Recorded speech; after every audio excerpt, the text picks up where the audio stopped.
Is now the ultimate power in the universe. Sharing the love, spreading the light in real time. Friday night love stream. Very happy to have a guy we instantly resonated with. Unbiased and on the fence. I'm talking about Shane C. Robinson. And his purpose is to rise above the worldviews that are designed to separate us so we can unite as one. Sometimes you have to sort of take a step back, and I think Unbiased and on the Fence is a really, really good title for your show, because you are in the central point when you're unbiased and on the fence. That's what it means. It doesn't mean you're indecisive. It means you are taking the central point and you're seeing the multiple perspectives. Unbiased and on the fence. If you haven't checked Unbiased on the Fence, go and check his channel out. You might like it. From Unbiased on the Fence, Shane. When you see a sailing boat, and there's a man in the sailing boat, who is moving the boat? Is it the wind moving the boat? Or is it the man moving the boat because he was smart enough to put up a sail? It's intelligence, you see, the mind that moves the boat. Have you checked out our website? Visit us on the web at uotf.net. You're listening to The Love Stream. All around the world in real time. I want to thank you for watching, listening, liking, subscribing, and for those who support this channel financially. Thank you. Lots of love and light to everyone out there. Your calls, your stories, on air. You're listening to The Love Stream. Sharing the love and spreading the light all around the world. This is Unbiased and on the Fence. Unbiased and on the Fence. And yes, it is. And this is the Friday Night Love Stream. So lots of love to everyone listening now and later out in all parts of the world. It's been a beautiful day here. I do want to mention that the Tulsa get-together is planned for 11/11 at 2:30. Now, I'm planning on going to having it at this bookstore because I think it'd be great. I had some aura pictures taken there, and it's pretty cool. So I'm trying to find out if we can get maybe a bulk discount, but that might not happen because they only meet once a month or something. But I did finally hear back in an email today, so I think we're all good to go for there, or a coffee shop right across the way. But we will definitely be getting together for a couple hours or something here on November the 11th. I think it's appropriate. So if you did want to join in with that get together, please send me an email. You can contact me through the website at uotf.net and send me an email with Tulsa Get Together in the subject line. All of the emails I had for the Tulsa Get Together, I did send an email out. So if you didn't get one already, then you might want to send me another one to get the details on where and when. But it will be November 11th around 2:30 in the afternoon, Central Time here in Tulsa. All right, so I want to go to the phone lines. Let me unmute Marcia here. Make sure you're coming through okay. Are you there, Marcia? Yep, actually it's Marcia. Marcia, okay. You know, like Marcia, the whole Brady thing. Remember that? Right, okay. No, that's perfect. So welcome to the broadcast. So you had you emailed me, and I wanted to get you on right away because it's like you finally have some people to tell your story to that won't think you're crazy, that are going through similar things, and just welcome to the broadcast. Thank you. And oh my gosh, I got to tell you, finding you and your show and listening to your listeners' stories and experiences, it gave me the guts that I needed to actually talk about this because, my life is just really weird now. Oh, we all understand, trust me. Yeah, in fact, there's just sure exactly. I'm sorry, go ahead. No, there's just a delay there, so you can continue on. Okay. Well, I guess, seeing that you were going to Sedona, well, first of all, I was super jealous because I have fallen in love with Sedona. My sister had gone there before me. She was there with her husband and family. And she said that it was just the most beautiful place that she's ever been to. And she said, she's been to a lot of beautiful places, but she said that when she left Sedona, she literally felt like she was leaving home. And knowing how close I am with my sister, and I know that she has an eye for beauty, I'm like, wow, I got to go check out Sedona. So I'm a photographer, and I went to Sedona to take pictures. That's it. I knew nothing about the spiritual background. I really knew nothing about vortexes. I was just, a 52 or 53. I don't know how old I am. In my 50s. I'm just going there to take pictures and see beautiful things because that's what I love to do. So what happened to me was, it literally just knocked me off my socks because I didn't understand it. I didn't expect it. I had no words to describe really what I was experiencing. Now, how long ago was this? This was July. I don't know if you can hear that. My sister is texting me. This was July 27th, 17. Mm-hmm. So just over a year ago. And so I went there. So 071717. I like the synchronicity there. Well, it was a 27. 72717.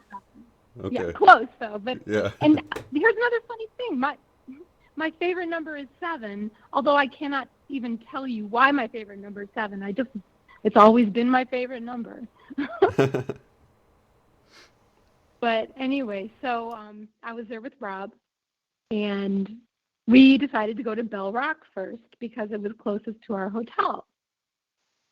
So I get out, I'm walking up the path, and I was just blown away. The red rock, you were just there. The red rock and the greenery it is just mind-blowing. It is that beautiful. And it's otherworldly. I've seen a lot of pretty places, but Sedona's a very, very special place. But anyway, I'm walking up the path, and first I'm just like in awe. So beautiful. And, I got my camera, my tripod, and, I'm hiking. And as I'm walking up the path toward the actual rock, I noticed my legs were like tingling. It started in my feet. And I was so happy. I don't think I've ever been happier in my life as I was walking up this path. And it was that beautiful. And then suddenly, my happiness completely just turned to tears.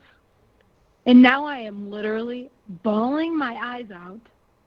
At this point, my legs were weak. They were vibrating.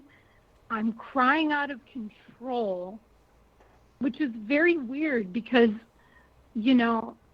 I'm one of those people, I used to be one of those people, I could control my tears, crying publicly. To me, it was the worst thing that could ever possibly happen in my life. And here I was walking up this path. I got tears just streaming down my face, and I don't know why. Rob, he must have thought I was going crazy. I thought I was going crazy. I didn't know what was going on. My body felt so weird, and I just kept telling Rob, I'm like, I'm feeling it's just too much. It's too much. Like, I feel like I'm just going to explode. And I had to keep sitting down because I literally could not keep walking. Mm-hmm. So he would, talk me into walking up a little further. So I literally had to break my trek up Bell Rock into these segments because I would just reach the point where my legs were vibrating and tickling so bad, and emotionally I was out of control. I'm dodging people You know, I'm hiding behind my hat, behind my sunglasses. Like, I don't want to be seen because I didn't know why I was crying. I wasn't sad. I was very confused, you know, because I've never felt emotionally completely out of control. So we end up walking up this crevice. This crevice had, you know, some greenery growing in it. And I tripped. And when I fell, there was this, like, big rock in front of me, just a big rock facing. And my palms hit the rock, like, flat, you know, total coverage of my hands. And both my hands literally, like, vibrated. It was like a zing. Oh, wow. So, like, you got shocked with a bunch of energy from the rock, huh? Like, it literally zinged me. You know, like those buzzers, those old-fashioned buzzers people would put in the palms of their hands? Yeah. And they'd shake you and they'd buzz you. It was that fast of a vibration. And I pulled my hands off of it. I'm like, I don't know what the hell's going on. I looked at Rob and I'm like, look, I'm just going to just sit down here for a minute. You can keep on walking, but I need to just collect myself right now. I didn't tell him about the rock doing that because I was seriously questioning my reality at this time, you know? Right. It was very, very weird. So he left me there by myself, take my camera, put it next to me, and then this is when things started to get even weirder. Are you ready? Yeah, let's hear it. All right. So something told me, take off your shoes and socks. And I'm thinking, I'm like having this conversation in my head. I'm like, why in the world would I take off my shoes and my socks right now?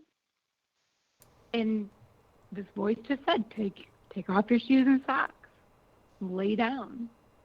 Put your soles of your feet on the rock. Put your hands face down on the rock. Like, I was being instructed to do this. I know this sounds so crazy. I think it sounds great. Was listening to this. So I'm like, okay, I'm just going to go with this. Because, you know, I've always been one, I trust my gut. I trust my intuition. And I do listen to it. But, like, this voice was literally, like, talking very loud. There was no guessing here. I knew exactly what I needed to do. I didn't know why. And it took me a while to figure out why. So anyway, as soon as I made the connection with my palms and my feet, I instantly had this imagery in my head. Okay, my eyes were closed. Mm-hmm. Meanwhile, so I'm laying there, I'm on my back. I feel like I'm on a vacuum table. I feel like I'm getting sucked down into the rocks from, like, the deepest part of my being. It was tugging me, but it felt really good. And then I started spinning. And in my head, this vision of, I can describe it as like a wire vortex. And so it was wider at the top, like a tornado, but it was just a single wire.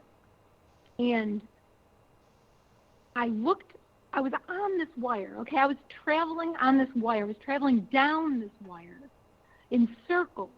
So I had that feeling like I was in a centrifuge of going around and around. And again, I'm very sensory, so I enjoyed this feeling of being sucked into the rock and being made dizzy like that.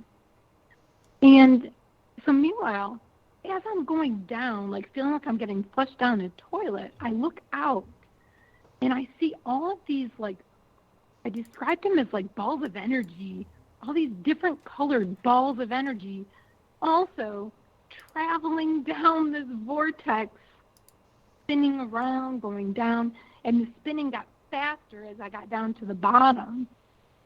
And I remember, like, as I was looking out at these balls of energy traveling on this wire vortex going down, I'm thinking to myself, wait a minute, I'm moving just like they are, am I one of them? Wow. Like, I was questioning, because, I mean, what, am I a human on this vortex with all these other balls of energy? Like, I don't know, Shane. It was very, very weird. And then, so meanwhile, I didn't feel scared or anything because, like I said, I'm very sensory, and I enjoyed all of these feelings. But the visual was very, very weird to me. And then I was thinking there was a chance that I was dying. And I questioned, I'm like, oh my God, like, am I dying? And then I said to myself, I'm like, if this is dying, I'm okay with this. This is all right. I felt guilty for leaving my loved ones, but I was completely okay if I was dying right there. I mean, I never experienced anything like this in my life. This was really weird, even for somebody very open as I am. Mm-hmm. This was weird. Like, I just couldn't explain it. And also, this is another very weird thing. I started thinking about my first husband. Now, my first husband, we were married young, and he unfortunately was killed in a car accident when I was 5.5 months pregnant. And, you know, of course, he was in my heart and in my mind after his death, you know. But here I am 30 years later, and, you know, his memories have faded. Mm-hmm. And for some reason, he popped back in my head and in my heart, right there on Bell Rock. He suddenly was right there with me. He didn't say anything, but I felt him, and I still feel him to this day. He's never left. Oh, very wow. Weird. That's beautiful. Yeah, and talk about synchronicity. It turns out we were supposed to be married on July 27th, 2016, but my mom passed away July 15th. So we had to cancel our wedding. We had a huge wedding planned, but we were supposed to be married on that day, just a different year. That is so wild. That's giving me chills, actually. Like, I just figured that out today as I was writing notes, and I was looking back at my pictures, and I realized that I was in Sedona on July 27th, and that was the day David and I were supposed to be married. Isn't that weird? That's incredible. I know. So anyway, after that experience up there on Bell Rock, you know, Rob comes back down, and I hear him coming, so I sit up, put my shoes on, and this is just going to be so strange, but I literally got up a new human being.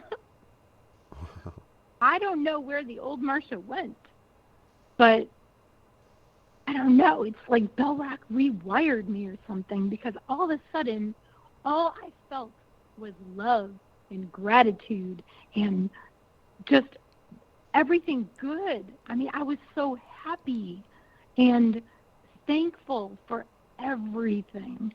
I still am. Like, all of those things are still with me. It's crazy. Sedona literally changed my life. That is so incredible. I'm sitting here thinking how, I mean, that's one of those reconnection experiences that typically people have to go to someone and get done, and you were able to just have it happen to you unexpectedly on Bell Rock in Sedona. For those who are just joining, Marcia's talking about her experience. She was just going to take some pictures as a photographer in Sedona, how beautiful it was, and she has this experience while climbing up Bell Rock, and it's such an amazing story. So what's your life been like since then, besides having this new found, I guess, appreciation for life and love and feeling connected to, you said, David from 30 years ago? Yeah, because I know what that feels like. Right. I was just thinking about that with my mom, that I wish I had that strong feeling of her presence, that because it's been, you know, since the early 90s that she passed away. So yeah, it's like Right. you know, those feelings fade. The pain fades with it, but you know, it's almost worth having a little bit of the pain just to feel their presence with you. And I know she's still there, but it's just yeah, it all fades over time. Well, I'll tell you, I have really learned to appreciate and love feeling their presence, because feeling their presence is something that I've avoided my entire life because it scared the you-know-what out of me. You know, I had an experience when I was 6. My dad died when I was 6, and he came back to me right after he died. Like, I was a young child, and nobody believed me. But I've never stopped telling that story. And David came back to me, too. David came back to me the night before his funeral, and he laid on top of me. I literally, like, I was laying in bed. I just wanted to die. I was 5.5 months pregnant. I just wanted to die. My mother just died. Like, you talk about feeling alone. Oh, my Lord. So, but, I mean, I was pregnant. I needed to live because I was pregnant, but man, I did not feel like it. And I literally just laid there just hoping to die. But David came back to me when I was in that state, and he laid on top of me. I felt his weight. I felt no fear. And he whispered to me everything was going to be okay. And I emerged from my bedroom the next morning, a brand new woman.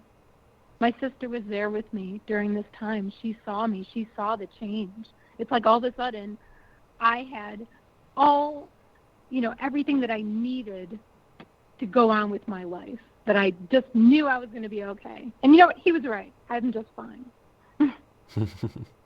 That's beautiful. That reminds me of that movie Ghost. Yeah. That's such a similar type of experience. And gosh, it's so touching. I'm on the verge of crying just hearing this story because, I mean, it was just that little bit of a connection there that he gave you that you needed to shift your perspective of knowing he wasn't really, really gone. He was away from you, but he was still really there. Right. He was. And apparently he knew that I needed that because I did. Right. I mean, I literally just was witnessing my world, crashing down around me. And I was pregnant. So, yeah, and I was sick. It was a rough time.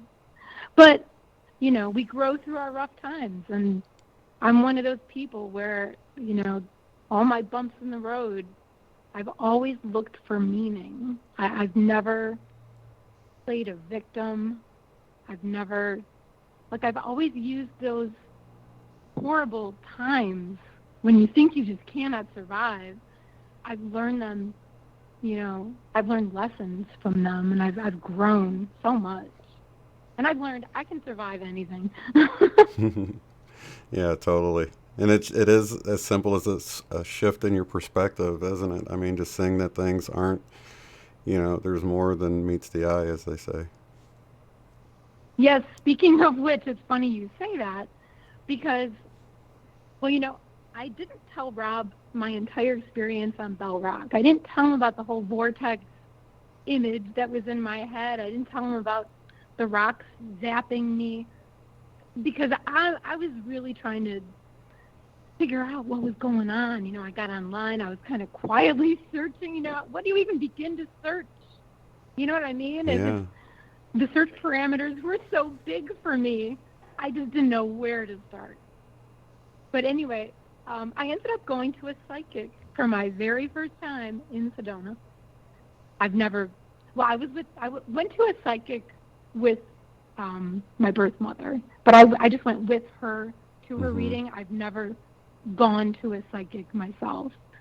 But I was thinking if anybody could help me figure out what happened to me on Bell Rock, it might be somebody like her.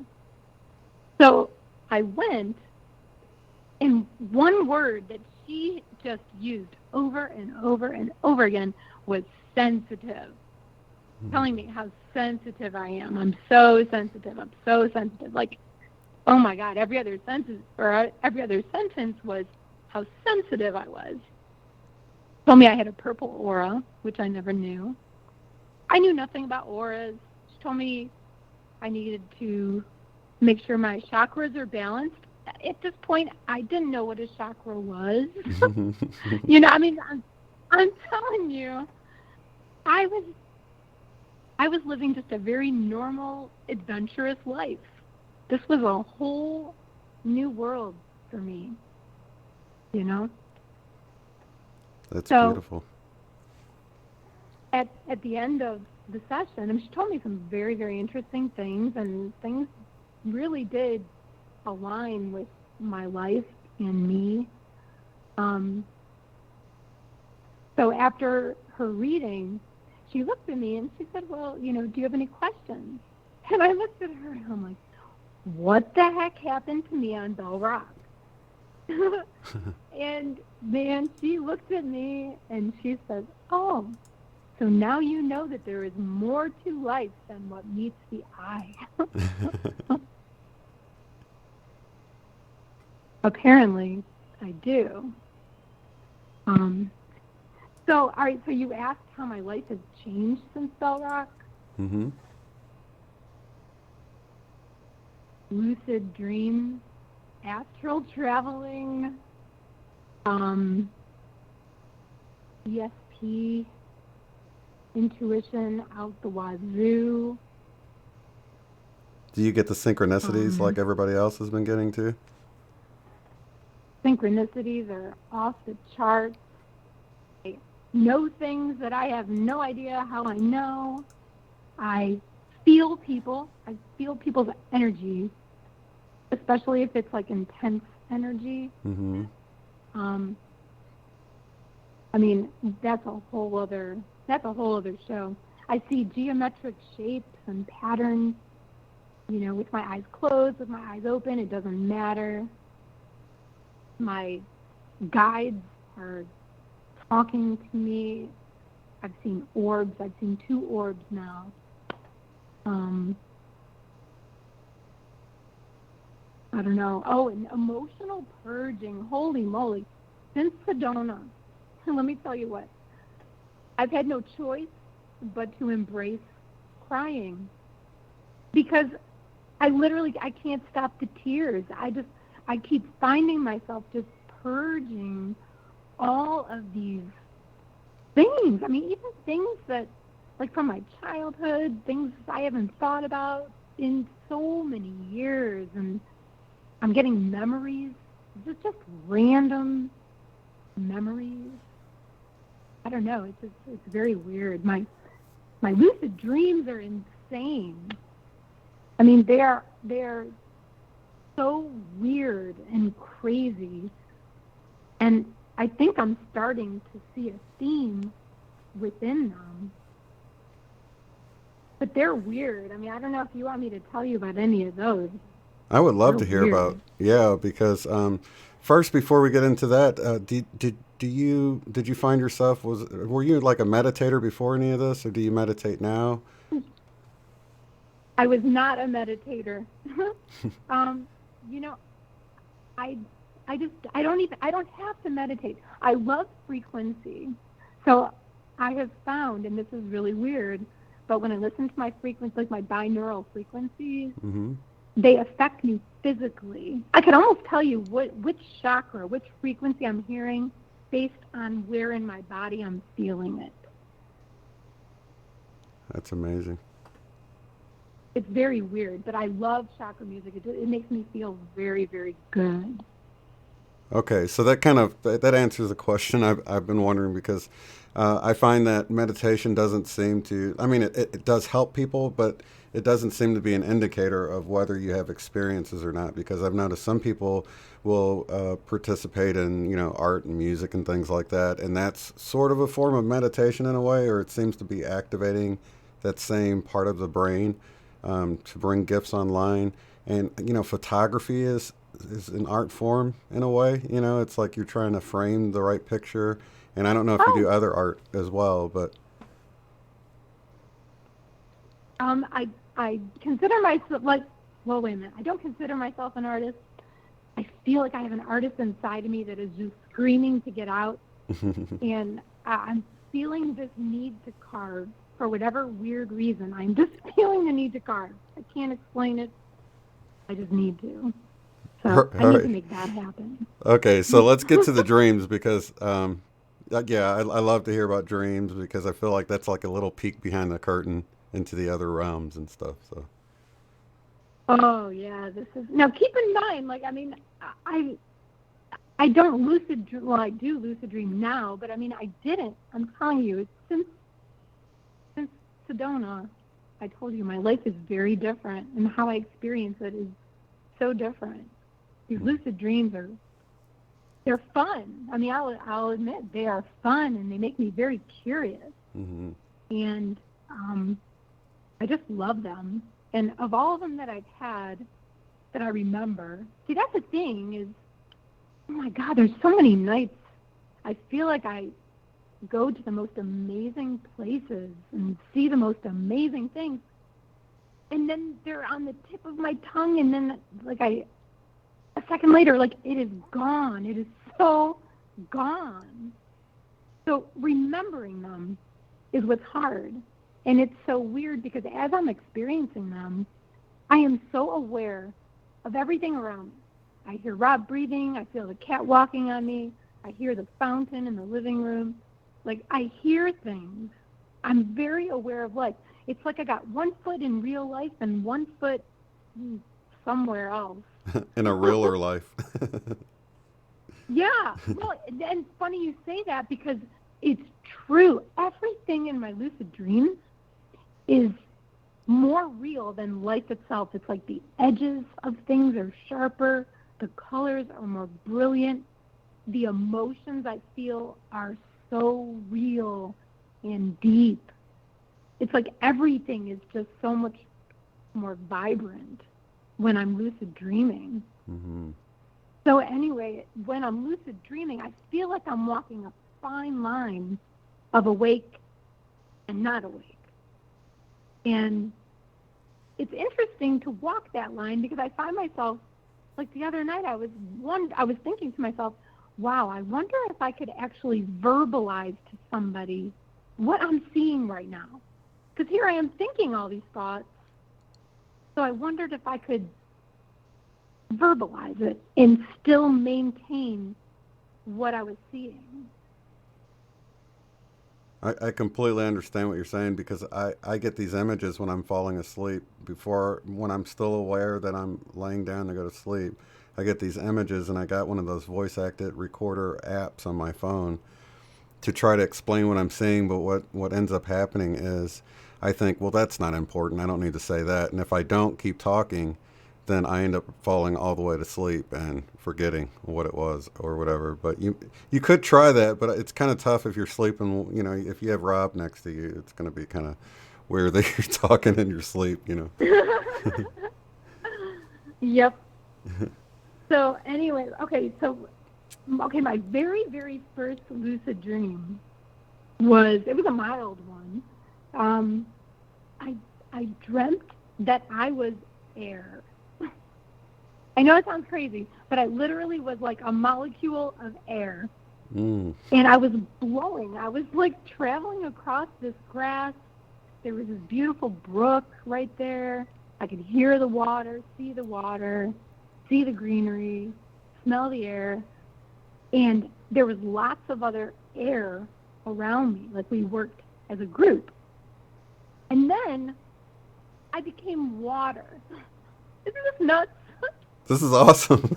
Yeah, I'm sitting here thinking about air molecules as being like flocks of birds moving together, and I can totally see it working that way. And then, you know, air is in water. You know, you got H2O, so it's got the oxygen in it. So no, it's not strange at all that it's like you got married to hydrogen and became water. So it's pretty cool. It's just so weird. You know, but I just go with the flow. You know, I experience these things just as kind of, you know, somebody that's just a willing participant. I'll just see whatever is thrown at me, you know, with no judgment. Because I'm curious. I'm a very curious person. Mm-hmm. So anyway, after I was air, well, now I'm water. And I'm in this brook, and I'm kind of like, you know, dodging around these rocks. And there weren't as many water around me as there was air. I do remember that. And then I knew there was a waterfall up ahead. And just for a second, I got scared. I'm like, oh my God, I'm going to go over a waterfall. But then I said, wait, you're water. This is what water does. Yeah. It's fine. So I relaxed. I went over the waterfall. I never did get to the bottom. I did wake up. But it's so weird how I'm having all these thoughts going on during these dreams, you know? Yeah, that's awesome. You might want to try just recording it when you first wake up, because I've noticed when I have dreams and I'm recording when I first wake up, while I'm recording it, more and more comes back to me. But that's only if I do it the moment I wake up and I'm real groggy. I don't feel like writing. I'm usually too tired to write. So people say, keep a journal and write. I'm like, dude, I'm way too tired to try to write stuff down when I'm first waking up. But it's a lot easier if you're kind of half asleep. You turn on your camera. Or I just do I just start recording myself on my phone or whatever. And it's mainly the audio I'm trying to capture or whatever. But yeah, more and more come back to me. And I'm so glad I've done that with a few different dreams I've had, because I'm like, I watch it later on and I'm like, oh my gosh, I forgot all about that dream, So I think it's a good thing to do. Maybe keep a little file where you save all your dreams and revisit them after a while. Right. Well, the good news is a lot of times, I don't know why, but when I'm sleeping right next to Rob, like I sleep in his armpit, I literally could start lucid dreaming the second my eyes close. It's very weird. And a lot of times, like when I'm going to lucid dream, because I don't lucid dream all the time, but it usually starts like when I close my eyes, I'll see flashes of color, or I'll start to see like geometric patterns, and then everything starts kind of moving around and reshaping, and sometimes it comes as just like an image, or other times it literally turns into a movie. But I find as long as I keep my vision moving or looking forward, then I continue to move forward. I don't know how I'm moving, though. I don't know if I have arms or legs. I just feel like I'm eyes. Because I've never seen my body except for one time. One time I saw I had an arm. So I'm assuming in that one I did have a body. But I don't know what I am half the time because I'm flying, But I'm not flapping my wings or kicking or anything, so I just don't know. Now, Right, do you find that the images that you see, they don't seem like it's not like your brain? Because I experience the same thing you're explaining, but it feels more like I'm an observer rather than in the dream, like with the lucid dream where you're really interacting and stuff. I feel more like what you're saying, eyeballs or a camera that's sort of just viewing stuff. But the images I get don't seem like it's stuff that my brain's just trying to offload, because they say when you're sleeping, your brain's offloading images and things from your interactions during the day and stuff like that. But these images don't seem like they originate with me. It almost seems like I'm picking up on a signal from elsewhere of stuff that completely doesn't relate with my life in general, for it to be just sort of my way that my brain is letting go of things it's collected throughout the day. So do you feel like that when you're looking at, like it's apart from you? Yeah, I have no idea what I'm looking at. Sometimes their faces, it's like they like things come at me. So I don't know if I'm moving forward or if they're moving towards me. But I feel like my momentum is constantly moving forward. But, I don't know if it's me or them. I just don't know. It's just how I feel. But, these images will come in. Sometimes they're clear. Sometimes they're not. It's just, that's just kind of weird. But anyways, I was telling you about me sleeping in Rob's armpit and how quickly I can go into this lucid dream state. And so I literally will wake up and just tell him everything right there. So he gets to hear a bunch of fun things and pretty crazy things. So, all right, my second one, now this is the one that really gets to me because I don't have the answer. So my lucid dream was I suddenly just find myself in the middle of this vast field, like this vast grassy field. And in my lucid dreams, everything is big, everything is vast. I feel very small. And right in front of me, like I'm standing at the base of this pillar of energy. I don't know how else to describe it. But it went up into the sky, like as far as you can see. It just never ended. And it was just like lots of energy just moving up and down and around. And it was mostly white, but there was like these sparks of, you know, magenta and blue and green thrown in this white. And it was just lots and lots of movement.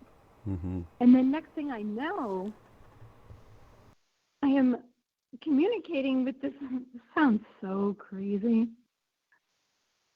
I was communicating with this pillar of energy telepathically. And it was telling me, like, just mind-blowing information. And all I kept saying was, to myself was, oh my God, like, the world has to know this. This is so important. Everybody needs to know this. But the information was just coming at me and coming at me and coming at me. And the message was so involved. And I just kept worrying so much that I was going to forget something or I was going to get something wrong. And I was so concerned about this because I knew this was so important. I opened my eyes and it's just gone. All the information is gone. Gone. Probably not really, though. I mean, consciously, you know what I mean? It's like you can't consciously remember, but I'm sure it got integrated into your subconscious. But yeah, I know what you mean. You know, for our conscious mind, it's still like, well, I still can access it, and that was what I wanted to do. I wanted to access it and share it, you know? Right. Right. I know. I'm frustrated because I don't think I've ever heard anything so profound in my life. So it's in there. I just gotta hope that when or if the day comes that I need it, that it'll just be there for me to have. I believe it will. I think it's going to be those knowings that you have that you're like, how did I know that? It's going to be. I think a lot of our learning is remembering what we already knew at one point, rather than learning something we've never heard of. Because it seems like when you really learn something, you'll get a big chunk. It just like kind of clicks, and then it seems like more of a remembering at times, you know, like if somebody reminds you of an event that you totally forgot about, and then you start thinking about it, you start remembering more and more and more pieces of that event, and you're like, oh yeah, I remember that day, and we did this, and we did this, and it all starts coming back to you. And a lot of times when you learn something new, it seems like that same sort of thing where it's like you get a little nugget of information, but it broadens your perspective so much. Now I have to ask you this, Marcia, because so many of the things you're talking about, I can totally relate with what you're saying. So I've got to ask if this has happened too. Have you had it to where you're like in that half asleep state and you're like looking around your room, like maybe in the morning when you're waking up, but you're really not looking around, but you see your room with your eyes closed and you see the geometric patterns around in your room and you feel like you're looking, but your eyes are closed? I know exactly what you're talking about. Oh, okay. like there's times that I feel like my eyes are open, but then I realize they're not. And I'm just looking all around. Yeah. And same thing like during my lucid dreams. Like my eyes are looking all around. They're open. Like to me, they're open, but they're not. Yeah. Yeah, I've even been awake funny. enough to think that my eyes feel so open right now. Why do they feel open? I know they're closed, you know? That is so funny. I am so thankful to be talking to you right now because, you know, I've not really told many people about this at all because it's so weird. You know, it's weird for somebody that has never had any experience with this sort of stuff. It's, you know, it's a lot to digest. Yeah, it's weird. It's definitely weird to talk about it, and for people that don't know, you know, or haven't experienced it, because it just sounds so off the wall. But we're definitely in the right crowd here. Well, I'm telling you, Bell Rock is responsible for these astral travels and lucid dreams, because this never happened until then, and it's been happening ever since, along with, you know, all sorts of other really crazy things. Would you like me to tell you another one of my lucid dreams? Yeah, well, this actually sounds like to me like you had this purging, and it maybe cleared some blockages that you had at that time to open you up to these experiences. So yeah, let's hear some more. Nobody's got their hand up, so you don't have to feel rushed. Okay, following up on what you just said. Oh my God! Wait, hold on. My mind just went completely blank on me. All right, forget it. I'm going to move on to my my next lucid dream. All right, so I was trying to figure out what this phenomenon was that I was experiencing. You know, I didn't know really what lucid dreams were. Mm-hmm. I thought they were just dreams where you felt, you know, hyper aware of things. Like I just had no idea. This is just a whole different thing. So I was watching some videos on it, and I remember somebody was talking about, well, what happens if you come across something scary during your lucid dreams? And, you know, at that point, I had not experienced anything scary. It was all just, you know, very adventurous. And what he had said was basically just to take control of the situation and to say, you know, you're not welcome here. And for some reason, that just kind of stuck with me, you know, in my pocket, just in case. And thank God I remembered that, because I have had one experience that started to feel like it made me feel uncomfortable. It started out visually very cool. I was walking in this big, like a Grand Canyon picture. Mm-hmm. I was like down way low. I got these walls of rock on both sides of me, and I'm looking up at the sky, and the sky was very ominous looking. And there were parts of these clouds. It was like 3 different colored clouds, but on the bottom part of the cloud, it was super, super black. I mean, blacker than black, like reflecting no light. It was the flattest black. And then this black started to kind of take shape and then started to fall from the bottom of the clouds. And I'm sure you've seen The Wizard of Oz. Mm-hmm. You know the flying monkeys? Yeah. Well, as a child, they scared the crap out of me. And as an adult, anything that resembles a flying monkey from The Wizard of Oz scares me. And that's what the shape started to look like black flying monkeys. And they started like dropping from the bottom of the cloud and flying towards me. And then in my mind, I remembered, I'm like, oh boy, I remember that guy said, if you come across anything scary, you just gotta, you know, let them know you're not welcome. So I basically did. In my mind, I'm like, nope, you are not going to ruin these lucid dreams I'm having. You are not going to scare me away from them. And then I woke up, and I've not had a scary experience since then.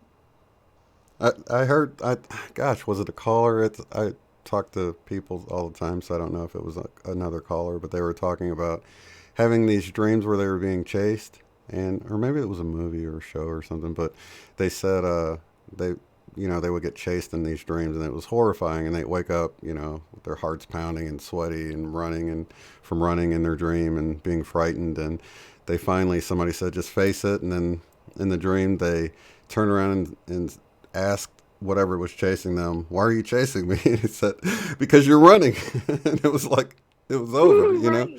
They never had any problems. Because that sort of reminds me of that, what was the show with the Upside Down or whatever it was called, but it reminds me of that same.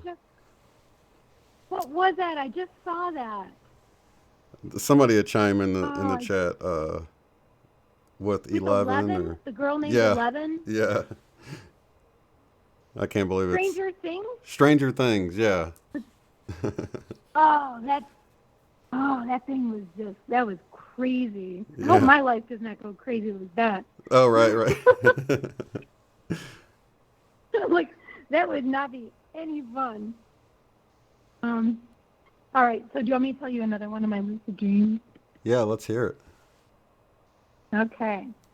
One time, I ended up in this huge, and again, everything just seems to be big, but I was in this black pyramid, and it was made out of a shiny black stone, and the floor was made up of these like black cobblestones, and there was like water coming up from underneath them as I walked.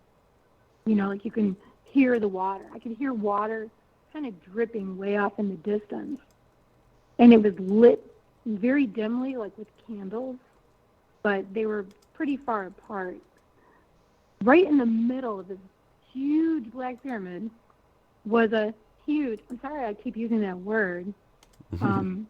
It was a black cat statue. And this cat statue was on this like big black stone base. And the cat was extremely elongated. Like the front legs were real long, the tail was real long, the neck was real long. Everything was really long about it. And it had a very feminine energy. And that was it. That was it. Like nothing happened. I was just kind of there as an observer. And I saw it. And I was just amazed at how big and beautiful the statue was.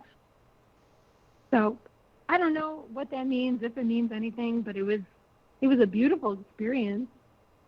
Right. I don't know if black pyramids even exist. I don't know. Yeah, I guess a pyramid made out of, what's the onyx, or what's the other one called? Opal or something, maybe? That's no, pretty cool. opal is kind of colorful. Oh, okay. Yeah, I don't know what this is. I don't. Let me see here. Somebody, I think, had a question. Oh, earlier on, someone was asking what your sign is. I'm a Scorpio. A Scorpio. I'm a double Scorpio. A double Scorpio. Mm-hmm. Does that go off the year and the month or something? You know, I'm not sure. I had an astrological reading back in the 80s. And that was very interesting to do my birth chart like that. And I'm a ENFJ/INFJ. Somebody else had me take that test around that same time. Oh, wow. That was a while back then. So that's been around a while, huh? Yep, long time. That's interesting how much, like on my introvert extrovert thing, I was only 57% introvert. So I was kind of balanced, but I guess once you go over 50%, it just tips you in that. And that's really how I am too, because it's like, if I need to be the life of the party, I will, but I'll tend to just, if someone else is handling it, I'll just let them handle it. So it's kind of it's funny that it totally describes me, because if there's no life of the party there, I'll step up to the plate. But if there is, I'll just, be a supporting role and kind of hang in the back. So. Right. Yeah, not me. I mean, I like to talk to, a small group of people. I get really excited about whatever it is I'm talking about. I'm just enthusiastic. Mm-hmm. But what I can't do is small talk. Like, I would rather die than be in a situation where I have to talk small talk. Because, like, I've always been like this, but I just talk about, things that matter, just things that are different. I don't like, the, hey, how you doing? What's up? You know what I mean? That How's the weather? Right. It doesn't feel. Yeah. Yeah.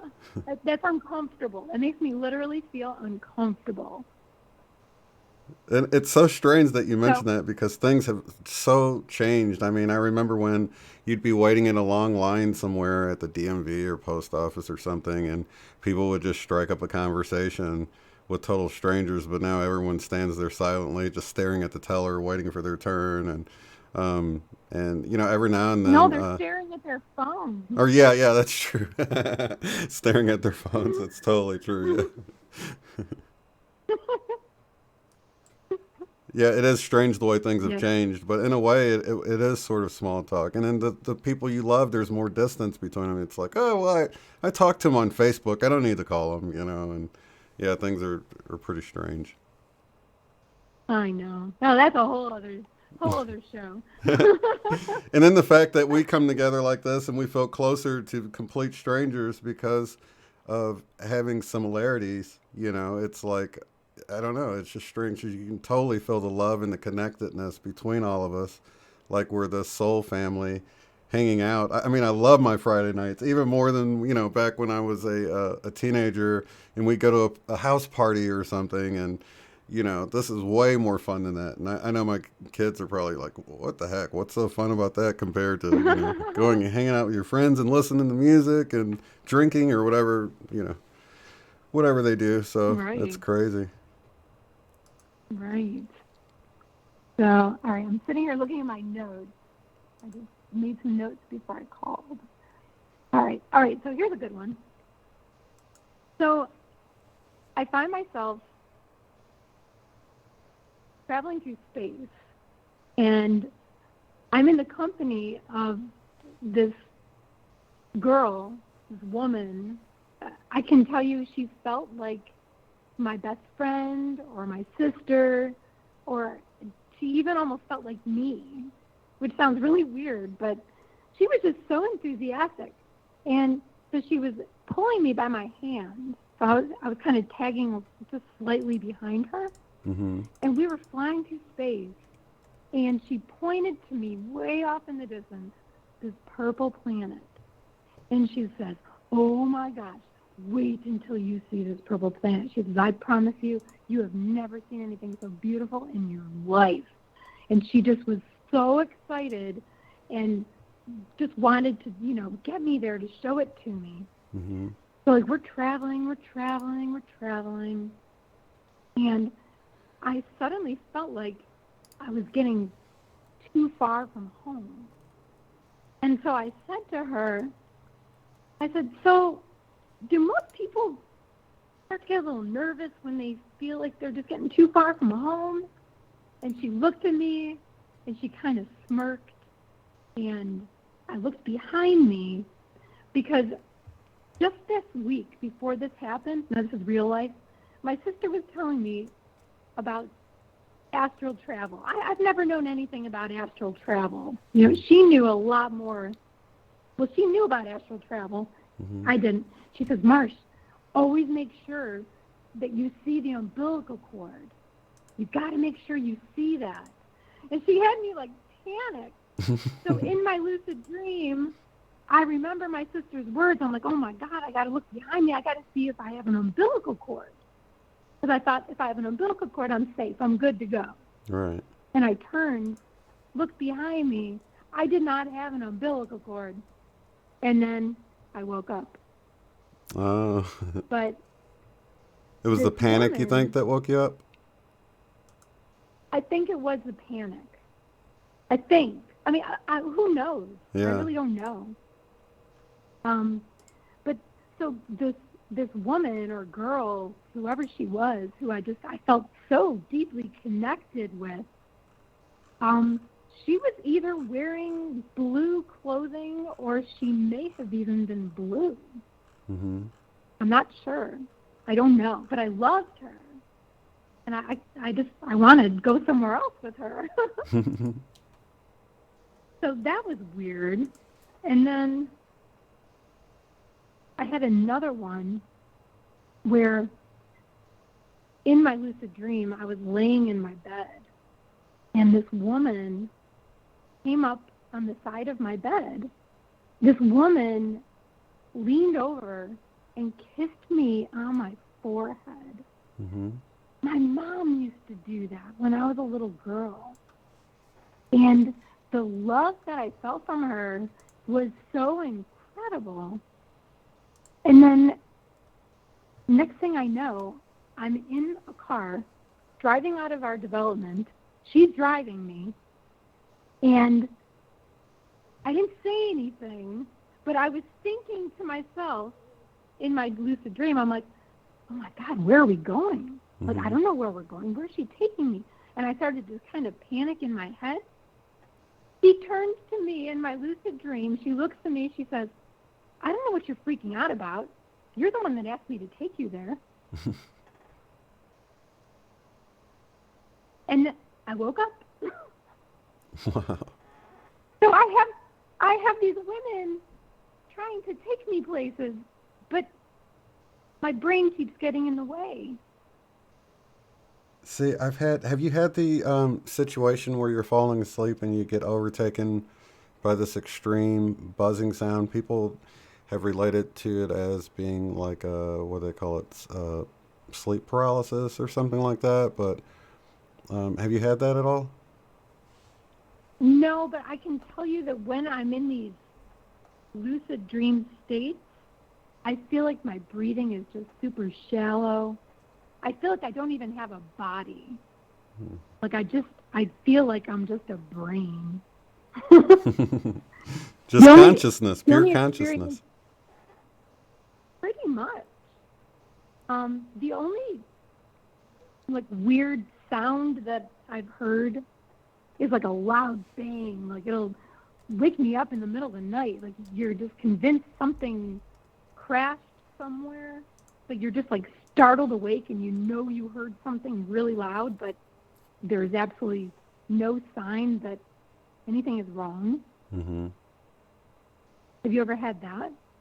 Yeah, I have. And in the jump that comes with it in your body, you mean? Or do you get that? I don't know about a jump. This to me is just in my ears. It's just the loudest crash. And it startles me awake. I mean, that's only happened a couple times. Right. I did hear on one of the videos I watched, because believe me, I've become like a YouTube addict. Because I am just trying to make sense of my life and all these weird things going on, you know, because I'm literally a new person with new abilities. And like all this terminology, this lucid dreaming, astral traveling, chakras, like this is all new stuff for me. Yeah, it's all new to most of us. It's like, it's really like, and I've been getting this lately too, like the whole fact that, you know, everybody's sort of waiting for this finale. And it's really about, I think it was Alan Watts that said, you know, nobody goes to the show to hear the final hit of the symphony or the final twirl of the dancer. If you're going to watch, you know, it's about the dance itself, or it's about the show itself. And life is really about the journey. And a lot of times we focus so much on this event when the journey itself is the event. And I've gotten, just the other day to go with that, I think I was listening to Magenta Pixie, and she said quest, like it's your quest, but I thought she was going to say question, and it made me realize the connection with those two words. And it's like the quest for our life is always that question, that momentum that keeps moving us forward. And I think that's really what it's all about. You know, I don't think our questions will ever all be answered, and that's sort of our quest, to keep searching and keep looking, you know? Yeah, I have found not everybody really cares to get the answers to their questions, or maybe they don't have any questions, but I don't understand that mindset because I'm so curious about everything. You know, I don't judge. I don't judge. I've never been a person to judge people, and you know, it's sad that I feel like I've had to, you know, keep these weird things that are happening to myself. You know, but I'm eager to talk about it because what I have found is that there are other people that are also experiencing weird things, and their life has not always been weird, and suddenly they find they're incredibly intuitive, or they have these, you know, ESP moments, or, I mean, so many weird things have changed, and I'm not alone, and I'm so thankful for you. Did I tell you that already?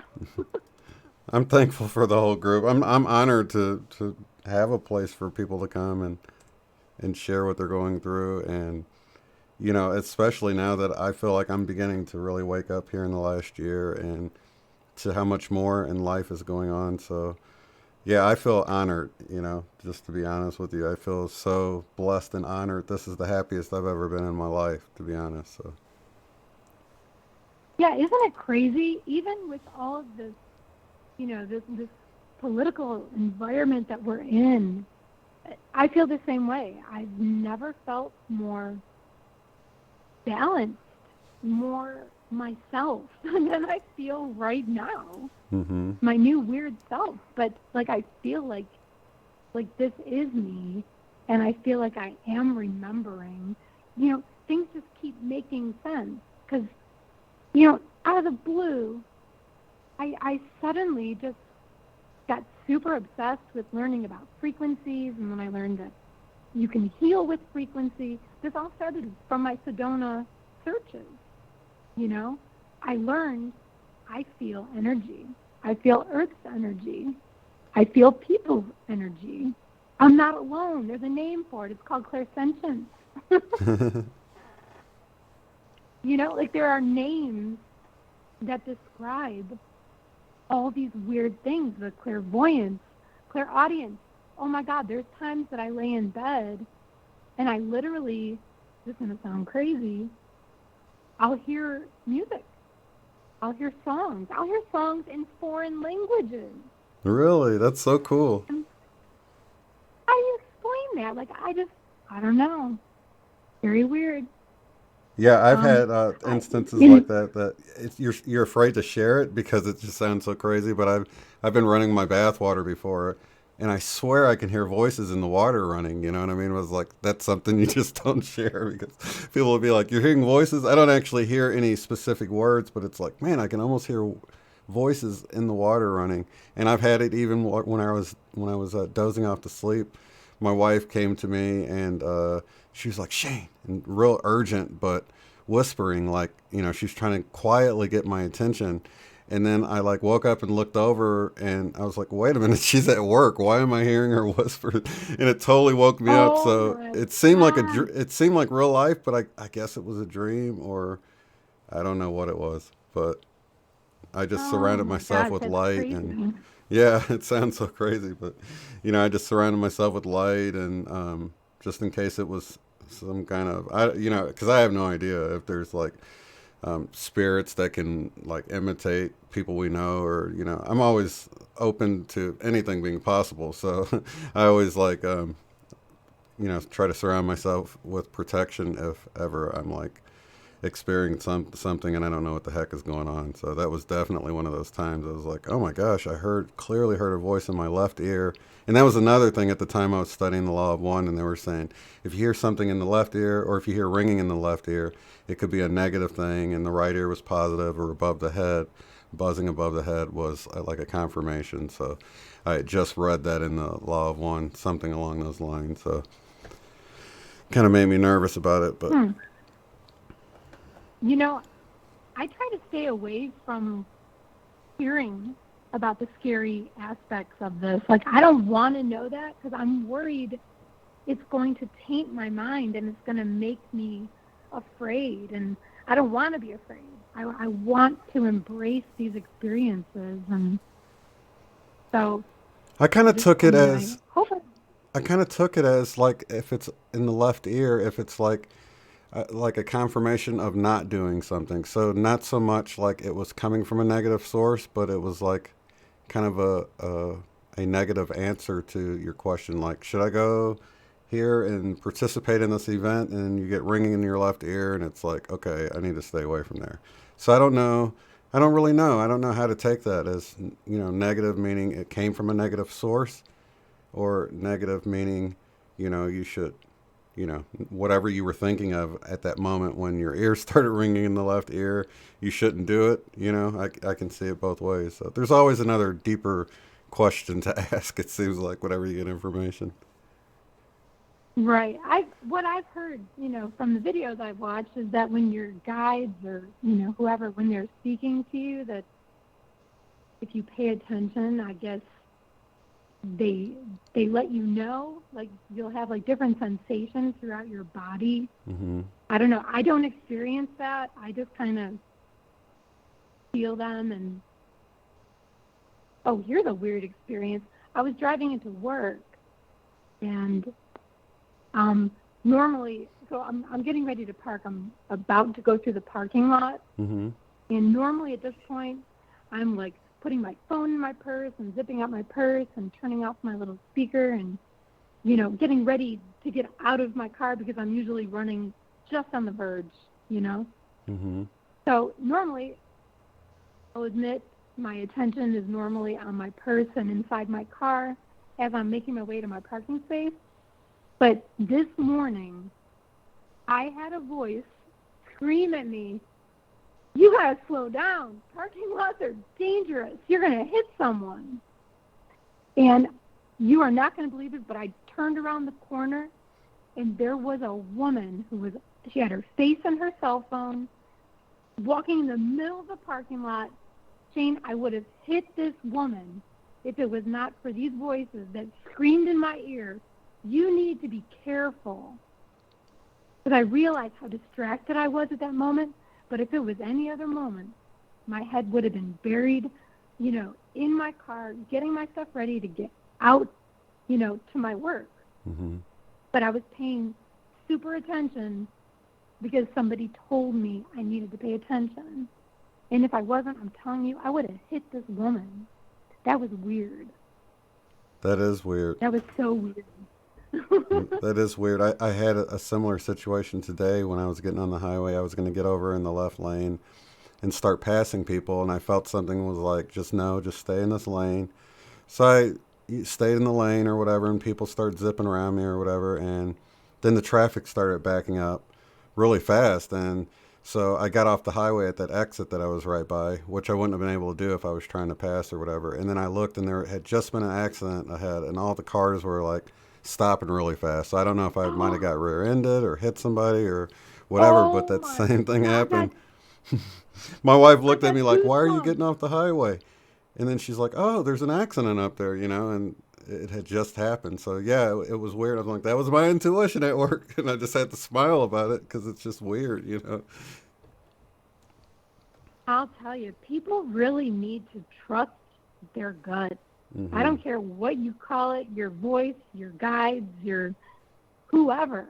It does, even if it's yourself, your higher self, your own self, it doesn't matter. When those voices start screaming in your head like that, like even when they're not screaming, even when they're whispering, mm-hmm. I feel we all would be better off if we listened to them. I can tell you, my voice has never led me wrong. I my totally voice agree. Has only protected me. Like, I feel like I would be disrespecting my intuition or my gut, you know, if I didn't follow it. And, you know, the other thing is, it's like the more you do listen to it, the more you'll hear it. It's like you can get used to listening and getting that extra guidance, because we can all use, you know, the guidance. So many things are out of our control that it seems like that voice, our higher self, God, Holy Spirit, whatever you feel comfortable calling it, knows things that we don't know, that we can't know.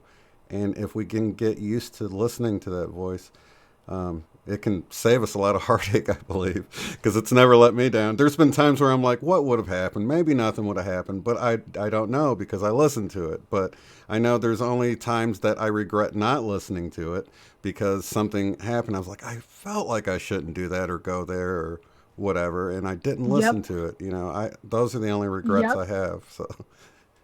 Yeah, I know. So, like, you know, apparently there's a lot of, you know, empathic people or intuitive people that listen to your show. And, yeah, we all just really need to be listening to our gut. Totally. Even when it doesn't make sense. I feel like it just always ends up making sense, even though it may not make sense at the moment. Mm-hmm. And going back to my lucid dreams, there's just one more I really want to tell you because this is very weird. Yeah, let's hear it. Nobody's waiting. I had this when I was with my sister. We were in Seattle. We went on a trip together. And, all right, so this one was, I find myself, like, walking with a group, like a large group of people. We were, like, walking together as a group, like a platoon almost, you know? Mm-hmm. And we were walking past these two very tall people. It was a male and a female. Like, they were really tall. Probably 3 heads, 4 heads taller than the other people around them. Mm-hmm. They were also very elongated, like the cat, you know, just long. Mm-hmm. And I'd say maybe they were like 9 feet tall, I guess. And anyway, so the tall female, she takes her really long hand with her long fingers, and she points down to me, like down on top of me.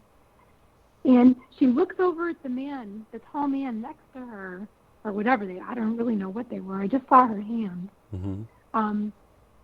And she says to him, she says, "That's Marcia. I trained her." Like, she was so proud of me. And I felt so proud that she was so proud. Oh, wow. I don't know what she trained me in, but she's very proud of me. So it's clear, this is like a repeating theme, that it's like in these lucid dreams, they always point to stuff that you don't remember, you know what I mean? Like, you don't remember being trained, and you don't remember telling the one lady to take you somewhere or whatever, and so it's like you're only remembering little snippets of it, you know? I know. It's frustrating, but my gosh, it's so intriguing. You know, I've been thinking about, I learned that, like, they do quantum hypnosis, where they can access past lives and Akashic records. This is all new terminology. I apologize if I'm not saying it right. Oh, yeah, it's all new to me, too. But supposedly all of, like, your past lives and all your information, and, like, it's all stored in your DNA. Yeah. And a quantum hypnotist can supposedly access your higher self or your past lives.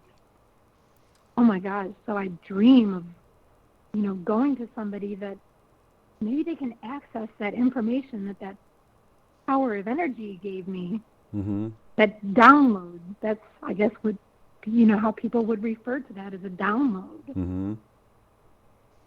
I don't know, but yeah, totally. Like QHHT or BQH, which I actually took that course to learn the whole BQH thing because it was just so intriguing. When I saw it working on my daughter, I was blown away. I haven't really had time to mess with it, but I definitely plan on doing more with it just with my family, not really trying to make a profession out of it or anything, but just to see it working like that and at least be able to help those around me in my family and stuff, you know. You could use me as a guinea pig to hone your skills, because I got a feeling, I don't know, I feel like I'm just so active with all these things. I can't help but to think that type of experience would, you know, you'd be able to easily access things. Yeah. I think, I don't know what I'm talking about. Yeah, it's all new to me. You know, and I had on Debbie Solaris, who can read Akashic records, and she was talking about how all of her gifts were coming online, and you can watch that video. It was a few months back or whatever, but she was talking about how she had these abilities and didn't know the proper terminology for any of it, so she had to go take these classes just to learn what the Akash or the Akashic records were, and just the typical, you know, lingo people use to talk about this stuff, because she was able to do it but didn't know what to call anything. And I think a lot of us are newbies when it comes to all of this stuff. Things are beginning to happen. We don't know what to call it, or how to explain it, but we just know it's happening, you know? Well, okay, let me ask you, what do you think is going on? Like, why does there appear to be a segment of the population that is undergoing these, pretty weird changes to how they experience life? Like, what's going on? What are we? I mean, this is what I'm trying to figure out. This has been my journey for the last year, and it has led me down all sorts of very interesting rabbit holes.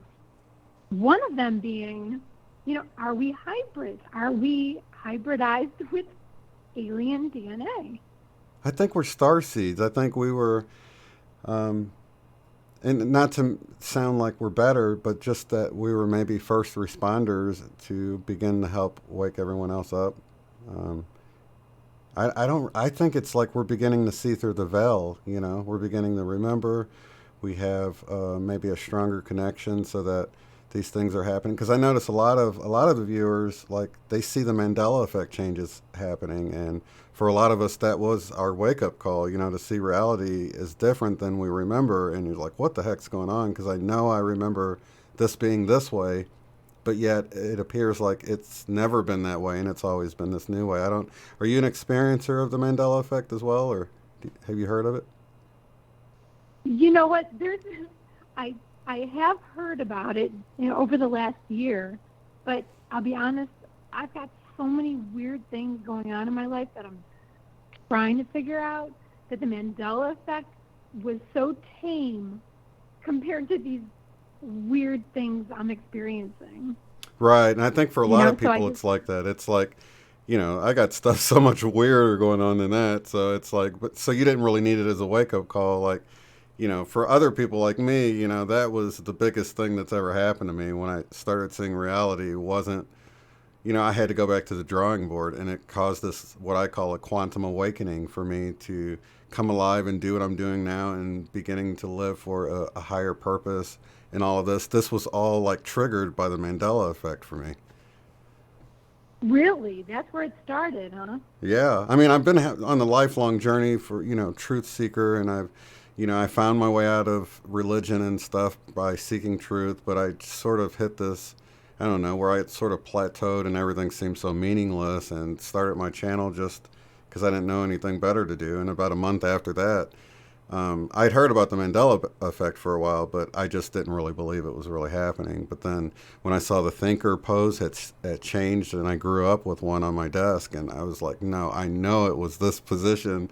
That was just such an eye-opener for me. I had to go back to the drawing board and say, well, what's going on? And of course I thought CERN and D-Wave computers. I thought all the typical things, but once I started really looking how so many things that had changed was such a huge part of my life that seemed to be placed there in really synchronistic ways just for this moment, it was like really, I could feel a divine hand with everything going on,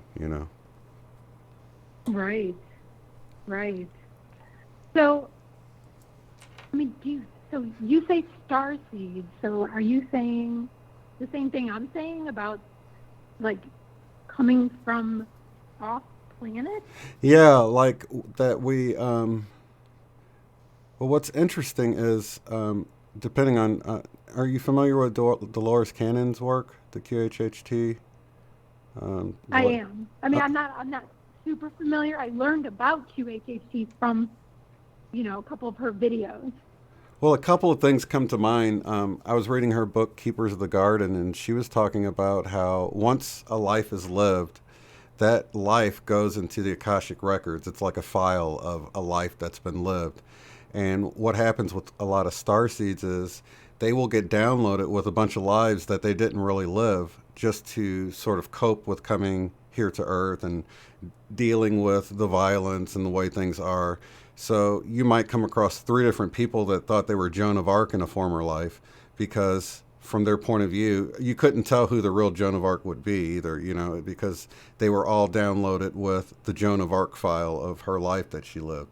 So a lot of times people are like, you can't be Joan of Arc because this person's Joan of Arc, So it can't be true, but really it's these files, And sometimes you get 200 or 300 lives preloaded in your Akashic records that you didn't really live. So you're like this star seed from another place, another planet, another galaxy, universe. I don't really know, but it's like you come here, you get these lives loaded onto you so you can to cope with, dealing with this environment. And it's all because you have like the DNA upgrades, or you're able to upgrade or be, I guess you're more able to, when I go into the book by Magenta Pixie, she's talking about how we're really, as a race, we're trying to upgrade into the 12-strand DNA. So we can accept these codes a lot easier and then spread it to the other people that aren't starseeds, or something along those lines. And I'm on the fence about it. It makes the most sense right now for me on, where I am with my journey. So I would recommend anyone who feels like you're a starseed to get the newest book from Magenta Pixie and read it, because I've had so many synchronicities while I'm reading that. I'm like, oh, that's why I thought that. And it's so funny because I come across so much information in there that I'm like, I had this knowing about what I'm reading about right now. And I just thought it was a passing thought in my head. But now I realized that I was being shown from a higher level. Like you were talking earlier about having these things that you just know. I feel like I've been given things, and this book has really been a big confirmation for a lot of things. And I think for anybody who reads it, in fact, you can get like a PDF of like the first few chapters and read it. And I already knew from reading the first few chapters that I needed to get the book and read the rest of them. So if anyone's sort of, know or whatever, you can just get the book, the few free chapters that you get online. I think you can get it from our website, magentapixie.com, and just read the free part of it. And if it clicks, you'll definitely want to get the rest of the book like I am. I'm only a little over halfway, but I've been reading a few chapters a night. It's a pretty big book. So, Shane, I feel like I encounter roadblocks as far as me, wanting to share my story. I would share my story if I didn't fear being judged. I'm so sensitive. Like, ever since Sedona, I am just so sensitive on every level, and so it's kind of scary. The thought of saying what I say to an audience of skeptics or non-believers. Like, I don't know that I could handle that. Because, this is my reality. And, yeah, I know it is weird as all get out, but, my life has changed, and it's weird, and I hate the closed-mindedness that I encounter. And, here's two things. Religion, people don't want to talk about this stuff because they're just instantly, they're like, this is the work of the devil. They're just so quick to go there. Yeah. Well, at that point, I'm no longer safe to share my story or my life. If they're going to tell me that, I'm playing with the devil or, something negative like that, or the whole ET thing, as soon as I mention the possibility that I think, and I'm just saying, my truth is very fluid. My truth changes as new information comes to me.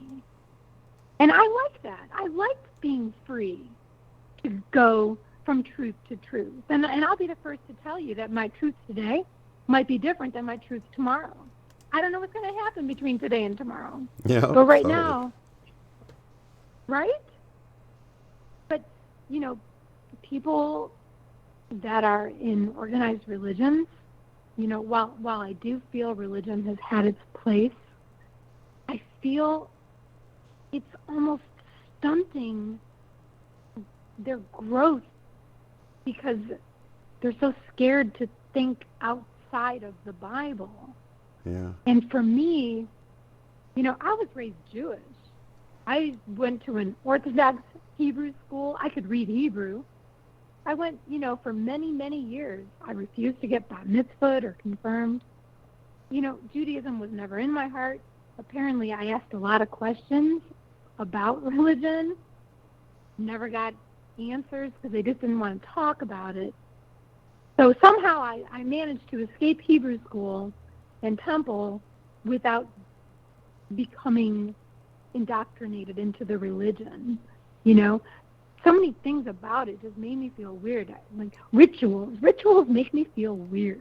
I don't like doing things that I don't want to naturally do. And in temple, you know, they tell you when to stand, they tell you when to sit, they tell you when to bow, when to kneel. But it never felt right. So anyway, I've always considered myself just a spiritual person. I have a strong belief in relationship with God. I mean, it's my relationship with God that got me through all of my losses.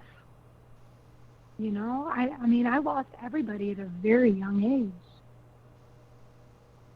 Well, I think it's powerful when, like what you're saying is, like, throughout my life, I felt the hand of God in my life. The Holy Spirit, I called it early on because I was in church, and that's what we called it. And you could see the effects of being guided and helped. And I think for a lot of people, that keeps them in religion or in the church because they're like, I clearly see God working in my life, but, you know, I left religion and I still have it. So it's like, oh, wait a minute, that wasn't connected with the church and religion. It's like, no, it's, you know, and I have like a brother-in-law that had this miraculous healing. He was paralyzed and he was healed, and, you know, it was all of his family around praying for him, and he connects that to the church. So he, you know, he's a minister now. He won't leave the church, but, you know, I think you're right. It holds a lot of people back. It causes you to become stagnant for the most part, because you reach this point where to go any further, it's like, well, that's not biblical, or, you know, it just really, really puts a roadblock in front of you, I feel like. But, you know, if we really serve a loving God and you're going out on a limb to find him or to have a deeper relationship with the Creator, church teaches you that he's going to break that limb off and dump you in the flames and the fire. And it's like, dude, if God is loving, why would he you're going out on a limb to find him, why would he break it off and burn you because you were trying to seek a deeper relationship with him? You know, I mean, it really doesn't make sense. You know? Exactly. I mean, in my eyes, God is a loving God. Yeah. He would never want to harm his children. We're his children, or connected somehow, but he would never want to harm me. So it never made sense to me that people felt like they had to go to church or to synagogue or a mosque or wherever, you know, to pray or connect with God, because in my mind, I'm connected with God always. Like, he's always here. Yeah. It never made sense that I was expected to dress in a certain way and walk into a building on certain days to honor my God. I'm like, well, I could honor my God sitting in my living room or riding my bike or walking through the woods. Yeah. Totally. But yeah, so I find that religion and the whole ET thing are two huge roadblocks. Like, people, the looks on their faces will just change very suddenly, and they get stuck. It's like they can't work past it. And it makes me sad for people that they just can't, just for a second, just step outside of their beliefs that they grew up with and just try to look at life through a different set of eyes, because there's so much out there to be seen and to be found and to be experienced, but and they're being held back by fear, ultimately. It's fear. By fear, by guilt, because, you know, if somebody was to leave their religion, well, how would that affect, you know, the family? Rob, he was raised in a Christian home. His family is very Christian, so a lot of stuff I'm dealing with now it's really pushing him to his limits. But, you know, people are where they're at, and you know, we were once there, or a lot of us were once there. So I just respect where people are at. If, you know, I just pray for them that that fear will dissolve and they'll begin to see the light shining in others who have maybe used religion as a stepping stone into something greater, and maybe they'll see that greatness. But if they don't, and, you know, that's for them further down the road, that's okay too, you know, because I view God as, like, if we're so much more inferior to the creator, the all-knowing creator, which we are, then we're like little babies taking our baby steps. And if we fall, we're going to get picked back up and helped, you know, and not knocked off and dumped into the flames and burned forever and ever because we made a silly mistake. I mean, to view it like that is like viewing your babies, you know, tripping and stumbling and falling while they're trying to learn to walk, and you're just going to kick them down forever. You know what I mean? So I don't see a loving creator God being that way at all. I see him picking you up every time, even if you fall down 1 billion times. He still loves you, and he's going to pick you up and want you to learn to finally walk at some point. So even if it takes them 1,000 lifetimes, you know, and, you know, they spend 90% of that feeling like he's going to burn them forever before they finally realize it, then, you know, that's just how it's supposed to play out for that person. But yeah, I feel like we're all fractals of God. Somebody's saying we are God, but we're not all knowing. We're not like, you know, we definitely have this veil of amnesia and disconnection here in this dualistic plane that we're in. And maybe our higher selves have that more all-knowing aspect of the creator, and that's why we need to rely on them more. I don't really know how it works. I just know that just like the ocean might be God and we're little drops of that. So yeah, I feel like we're God, but I don't feel like we're all-knowing and that we don't make mistakes and that we're pure and all that stuff. I feel like it's just a learning process of experience. Mm-hmm. Absolutely. Is there anybody else that wants to call in? Like, I feel like I'm monopolizing all of your time. Well, nobody else is, we've got just people listening. Nobody's got their hand up, and everyone is loving the conversation. So I say, if you guys want to call in, raise your hand. Hit *2. My sister might be in the group. I'm not sure. Oh, I'm not sure. What's her name? Is she chatting or no? Her name is Michaela. I don't know if she's... Okay, yeah, available. she had called in earlier and was listening from the phone number. Oh, okay. Yeah. Yeah, we went to Sedona together, and so it turns out she's also sensitive to Earth's energy. I don't want to tell her story, but it was very interesting to see that, you know, my biological relative also senses things. Yeah, that's I wish beautiful. I could tell you her story, but Yeah. I can't. But it was just so cool. I looked at her, and I said, "Oh my God! Like, you are whatever I am. You are too." Dude, you guys probably lived so many lives together in different roles. You know, sisters, cousins, whatever. You know what I mean? So it's kind of cool when you think of it that way. But yeah, she could definitely call in and share her part of the story. That would be awesome. And did you have to push? Yeah. Isn't it *2 to raise your hand? Is that right? It was *2. Yes. Okay. Just so if anybody's on the line and you do want to talk, just press *2 on your dial pad, or if you're on the computer, I think you just hit raise hand or something like that, and you can chat. But other than that, we can just keep on trucking along because we are enjoying the conversation. Everyone else in the chat's enjoying it. Some people said this was the greatest call ever. So what? Sherry's saying I love Marcia. So yeah, it's totally cool. In fact, I could see people like, well, I was going to call in, but it's a tough act to follow. But yeah, everybody's got their story and it's beautiful. So. Wow. Thank you. You know, I'm so used to people looking at me like I'm crazy or just not getting me. Not here.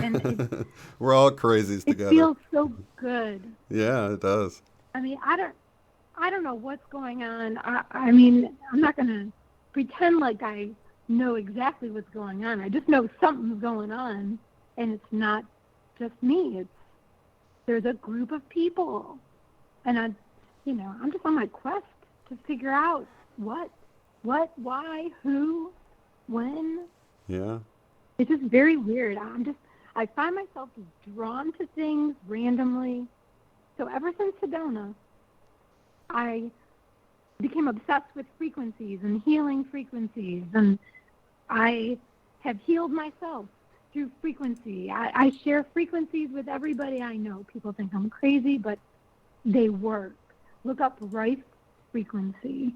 Look up the story of Rice and what he invented and how it was taken from him. I mean, it's sad. They did the same thing to Tesla. Yeah. They took all of his technology, and now I believe they're using it, for nefarious purposes. But, yeah, look up Rice. It's R-I-F as in Frank, E frequency. They got frequencies for depression. They've got frequencies for earaches, headaches, for full body inflammation, for plantar fasciitis. I mean, you name it. There is a Rice frequency. And when you realize that everything in your body has its own frequency, every organ in your body has its own frequency, then you realize the power frequency can have. Oh, I see. There's a bunch of videos on YouTube of it. Yes. I'm telling you, those Rice frequencies have changed my life and have changed others as well. You can you can clear your sinuses with Rice frequencies. It's insane. That's amazing. I mean, it's crazy. But you got to have good headphones and, just listen, just feel the music and pay very close attention to your body and what you're feeling. It's pretty crazy. I'm looking at Spooky to Rife or something channel. Is that the one that has all of them? Well, yeah, there's a few. Oh, okay. There's a few. So just so you know, the pure tones I find work better because some people mix the right frequencies with, water or maybe birds or crickets chirping, things like that. But I like just the pure tones. Mm-hmm. And you feel them. And a lot of them, I'll be honest, they don't feel great. They just don't. It's almost like they match. It's like if you can picture how pain would sound, the right frequency almost matches that sound. It's a very high, annoying, irritating pitch. But I'm telling you, you got to just check it out for yourself. Just play around with it. I will. I'll definitely check it out. I have been drawn to the whole healing via frequency, healing via essential oils. Oh my God, I've got every essential oil in the world. I make my own potions. Like, this is ever since Sedona. I'm just obsessed with restoring my body to its natural state. Shane, I was on Adderall, like you, for many years. I was diagnosed with ADD in my later 20s. I'm in my early 50s. I stopped taking Adderall, it's probably been 6 months now, I think. And that was just a natural thing. I literally just, I was taking 3 pills a day, and then I went down to 2, and then I went down to 1. It was just a very natural thing. It was so easy. And let me tell you, I don't miss it at all. I don't think I could handle it now because so many times I feel energized just naturally, and I'm like, oh my gosh, now I see why I was guided to get off of that, because I think it would be too much to have this synthetic sort of a stimulant along with these earth energies that feel like they're stimulating me too, Wait, did you say you're being stimulated with art energy? Earth. Oh, earth energy. I thought you said art energy. Oh, no. Earth energy. Earth energy.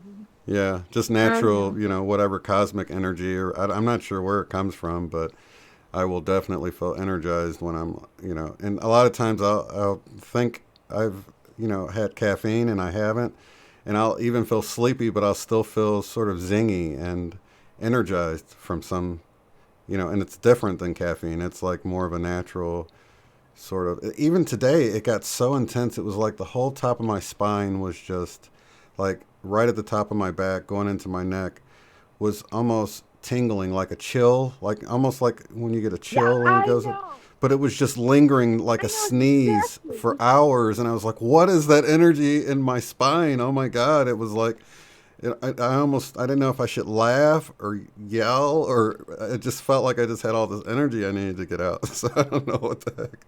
But, you know what? Okay, so do you have good headphones? Yeah. Okay, so I took the advice from the psychic that I saw in Sedona, and I faithfully, I work on my chakras. I have healed, balanced, charged all my chakras individually and together, and I can tell you, I feel amazing. And I think that all the frequencies that I listen to balance my chakras, I just think that they've really done wonders. And they help with that feeling. So in my search of trying to figure out what happened to me on Bell Rock, I came across a term called Kundalini awakening. And they talk about the energy starting at the base of the spine, working its way up. For me, from the moment I stepped out of my car on Bell Rock, I was literally feeling it coming up my legs. They started out feeling just kind of weak. Then they started just vibrating and then tingling. And that feeling literally moved up my entire body. And then I started bawling my eyes out. So looking back on it, it makes sense. It was energy. I had energy coming up my body, and it was trapped in my head, which I think is why I was crying out of control. And I learned from my sister, because I told her, I'm like, sister, I don't know why, but this voice just told me to take off my shoes on Bell Rock and lay down and put my feet flat on the rock, put my hands on the rock. I'm like, I don't know why I did that, but I did. She said, sister, I know why you did that. You were grounding yourself. I'm like, I was what? So she taught me about grounding. It all makes sense. That reminds me of when Moses went up for the Ten Commandments or whatever, and he was told to take his shoes off. That's so funny that it's like you wonder if it was something similar to that. Of course, religion has twisted things so much that I don't know, but it just sort of reminds me of that. Was it because it was holy or because he really needed to be grounded? Someone's asking if you have a YouTube channel, Marcia. Well, I do, but see, another side of me is, Sedona kind of kicked in my obsession with the skies. Like suddenly I am just drawn to the skies. And, like I said, I'm a photographer. And, man, I've seen some weird stuff in the skies. I have photographed really weird stuff. My channel is Outdoor Addicts. It's outdoor, and then the word addicts, but it's spelled Addix. And my name is Marcia Claire. I think I'm in the chat, maybe. Let me see if I can find it. ADD. What was it again? ADD. It's Outdoor Addicts. Outdoor, and then how do you spell addict? Addix. Just one word. Outdoor Addicts. Okay. But I think my name on there is Marcia Claire. Oh, in the chat? Yeah. It's not coming up. So I only have like 5 videos, but they're all sky videos because for some reason I'm able to capture really, really super weird stuff. Did you find my website or No. my YouTube? No, Marcia, could it be under your name? How do you... No, I think it should just be like youtube.com/outdoor addict. Okay, let me take the space out. See. Okay.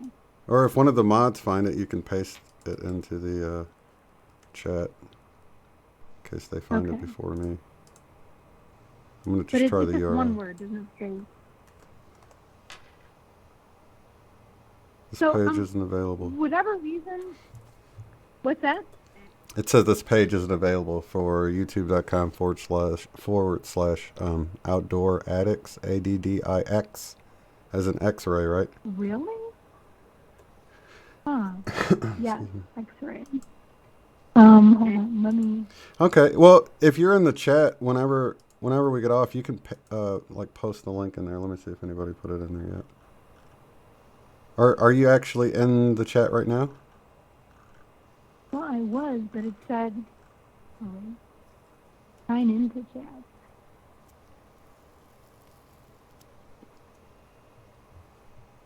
Okay.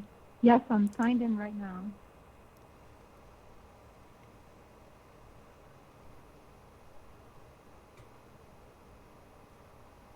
Yeah, I'm not sure. I'm trying to. This is my channel.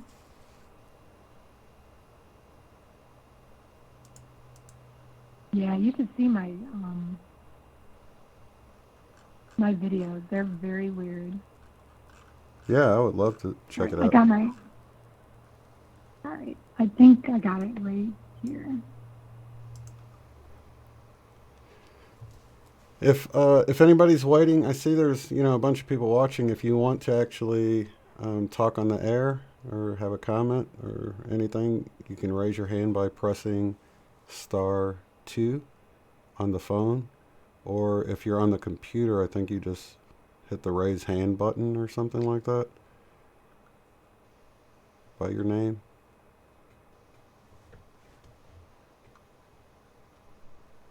Perfect. 514. Did you? Okay, let me go back. I just tried to post. Oh, I can't post the link. Oh, can you? Oh, there you go. Let me make you a mod, and then you can. Let's see. Add moderator. Okay, there we go. All right. So try it again. There we go. No. Error. Try again. Set it and try again. Is this the name that the videos are under here? Yep. Oh, okay. You can actually, where we see you chat, you can hit the little triple dot next to there. Oh, yeah. And say go to channel and go there that way. Yeah. Yes. Okay, let me You can do that. copy this and I'll put it back in the chat. Make it easy for everybody. Oh, did she do it for, is that Ronnie? Did she do that? Oh, there, yeah. See, you've been watching the wild stuff too.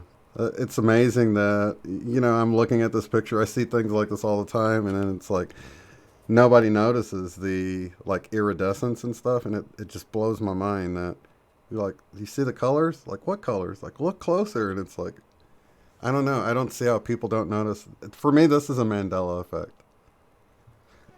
The sun used to be yellow.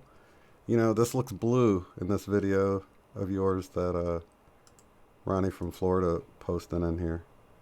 Here's the actual channel. Right. I'll paste it into the... You guys can click that link I just posted. I have one. There's one. It says weird nighttime sky pics.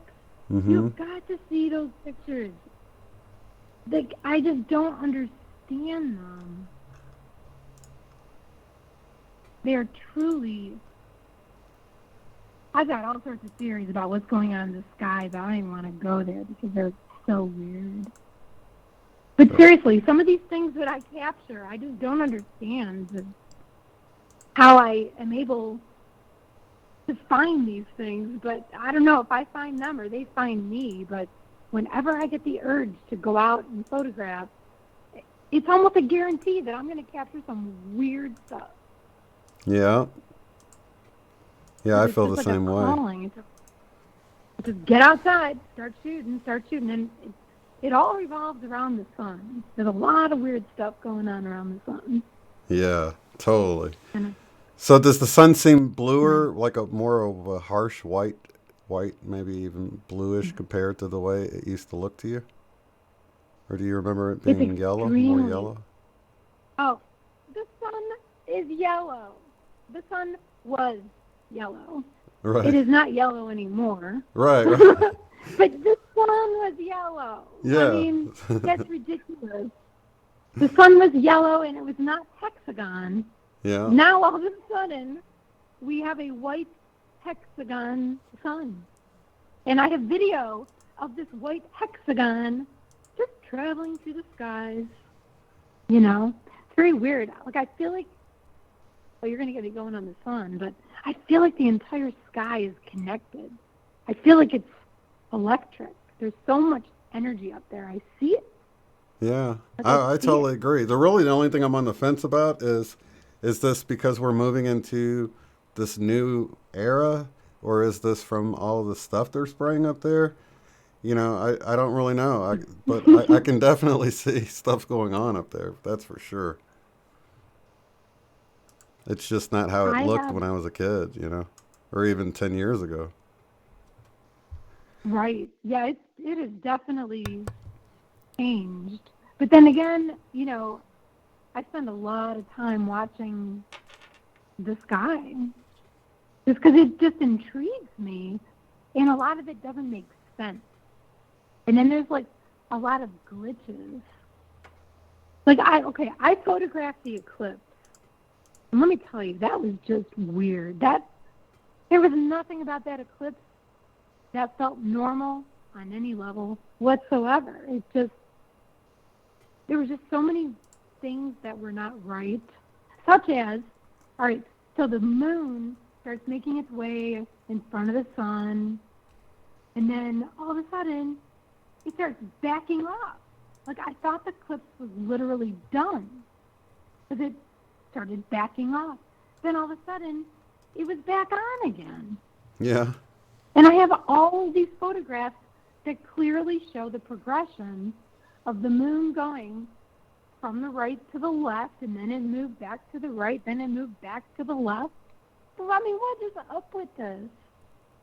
I don't know. Wow. Part of me feels like there's just, like it's a projection, like the sun is a projection, because I feel like there's light sources other than the light I'm looking at that I think is the sun. Right. Shadows are very unexplainable, how clouds cast shadows on other clouds, but knowing the position of the sun, it just makes zero sense. Mm-hmm. I don't know. I have another picture of light crossing in front of it, but the satellite is as big as the sun. What? Really? I am waiting. Oh. Yes, it's called Weird Shadow on Sun. And were you looking through with the solar filter on the camera or something? No. What happens is I detect the change of the light of the sun. And that usually sets me off to start recording. Because a lot of times the sky goes dark. Like the sun is still out, but it just gets very dim. It's a very weird lighting. Yeah. And so that usually captures my attention. But yeah, so I am just waiting for somebody to explain how I can capture a picture of a satellite casting a shadow onto the sun that is literally as big as the sun. That's wild. I wonder if it was the space station or something. But even if it was, all the pictures I've ever seen, the space station looks tiny in front of the sun. I've never seen anything like this.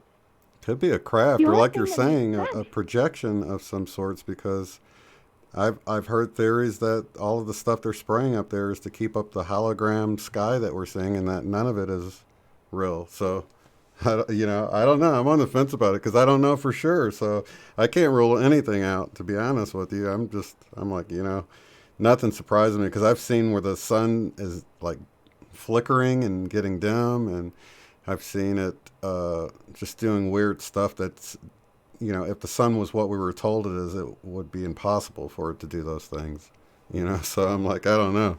It's wild. I agree.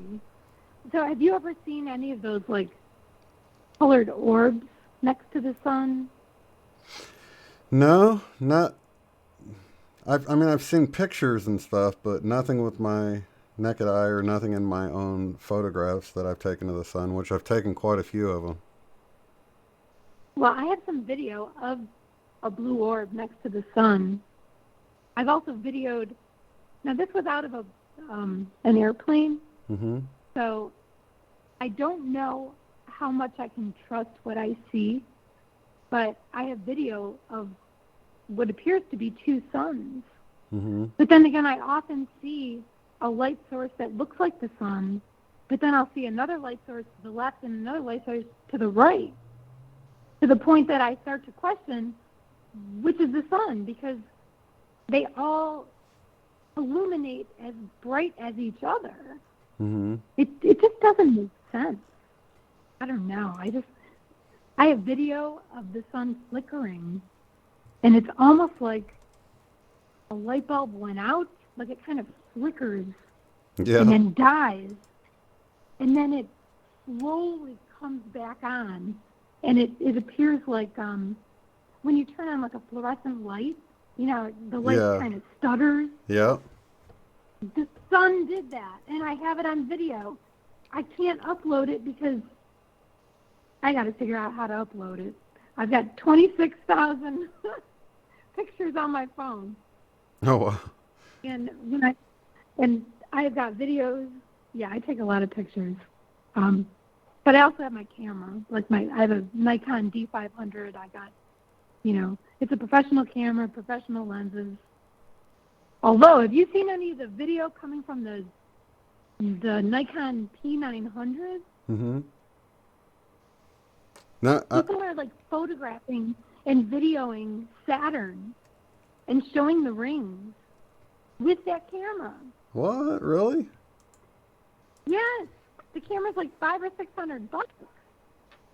That's an incredible zoom, though. I could barely see it in my telescope, hooking my phone up to it, and then zooming in with the digital zoom on my phone, looking in the telescope, I could barely make out the ring. So that's incredible.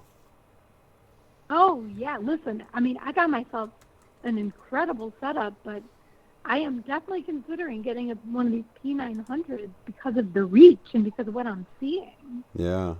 And I'd also like to get something with night vision because, the range of what it can pick up is so much more. And they say, in fact, they market it when you look online at them, they market it as paranormal cameras because people are looking to try to pick up, apparitions or ghosts or something, That would scare me. Wait, speaking of that, when I was in Sedona with my sister, we went into the parking lot at Bell Rock at night, and Courthouse Butte was, also very close within distance. So I was there. I was doing some astral photography and just, photographing the mountains at nighttime. Well, when I came home and looked through my pictures, you are not going to believe what I saw. And I don't really know what I saw, but basically all of the different colors that I saw in the sky, all the different, little orbs of all these different colors, well, they continued down, like ground level. Like there were orbs. There were all these different colored orbs all over the rock. And I don't know. I can't explain. I don't know what they were, but I had read that at Courthouse Butte, I guess a lot of hangings were done there. Oh, really? Do you know anything about that? No, not at all. I mean, I wonder if Sedona's just full of that kind of energy. I don't know. Do you have that picture posted or no? I don't. Because I literally just started posting. Listen, I'm getting braver. Yeah. Because Rob keeps telling me, he says, Marcia, just be yourself. Just be yourself. I'm like, Rob, you don't understand. It's too scary to be myself because the world is not friendly to people that see the world differently than they do. Yeah. Like, I've experienced cognitive dissonance from people, and that's scary. Yeah. You know, like, when you say things,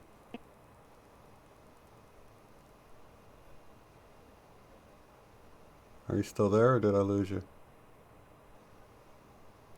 people literally just kind of, they become very unpredictable when you start talking about things that cause them to challenge their truth. Well, now that there's a group here of people that won't think you're crazy, and I'm totally with you. I wouldn't go up to any strangers and talk to them about anything. I just sort of let my higher self or guides or whoever bring people to me. I don't really branch out too far, you know. Maybe if I overheard somebody talking or somebody brought something up, but I feel like, you know, a lot of that stuff that's out of my hands is handled. You know, people will find me that's supposed to find me, that resonate with me, and I don't really worry about proselytizing, as they say, you know, going out and trying to convert people to wake up. I just feel like people wake up when they're ready and they find you when it's time, and all of that stuff's sort of orchestrated. The more I look into it, it just seems so orchestrated. I'm like, oh, I ain't even got to worry about it. That's nice that's handled. You know what I mean? Right. You know, another thing that I really was struggling with as these new experiences and abilities were happening, Mm-hmm. I found myself trying to convince Rob of my experiences. You know, things that you can't just say, oh, that was a coincidence. Because no, the things that I've experienced go way beyond coincidence. Like, just to share with you, it was like 1:30 in the morning, and I was just thinking about my daughter. I could not get her out of my head. I kept thinking, now my daughter, you know, she's in her mid-20s, and I just kept thinking, oh my God, like, something is wrong. Mm-hmm. I didn't know if she was unsafe or scared. I felt like she was experiencing, that she was just emotionally very distraught. Rob was out of town. I was here alone. I mean, I wanted to call her so bad, but had I called her, I would have appeared to have been crazy, you know? So then I'm like, oh my God, I got to call Rob. I need somebody to talk me down from this mindset, because I literally was feeling panicked in my heart. I couldn't sleep, and all of a sudden, it's like 1:30 in the morning, my phone rings, and it's my daughter. And at first, I was so relieved to hear from her. Mm-hmm. I mean, she doesn't call me at 1:30 in the morning. She doesn't do that. So to see her face pop up when she called me, I just took this deep breath of relief, you know, saying, oh my God, she's alive. Mm-hmm. So I can, you know, cross that one off my checklist of what the hell's going on. Right. And, well, then she goes on to tell me that she was on the way to the hospital, that she was miscarrying. Oh, wow. How did I know that, Shane? How did I know that?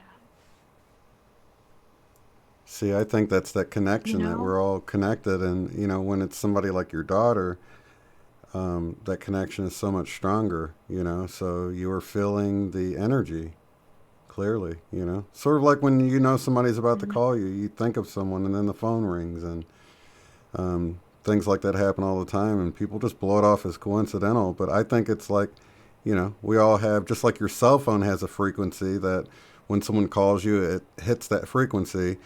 We have that connection with other people. Like your daughter, she has a certain frequency that you feel, and you could feel something was wrong on her line, so to speak, you know.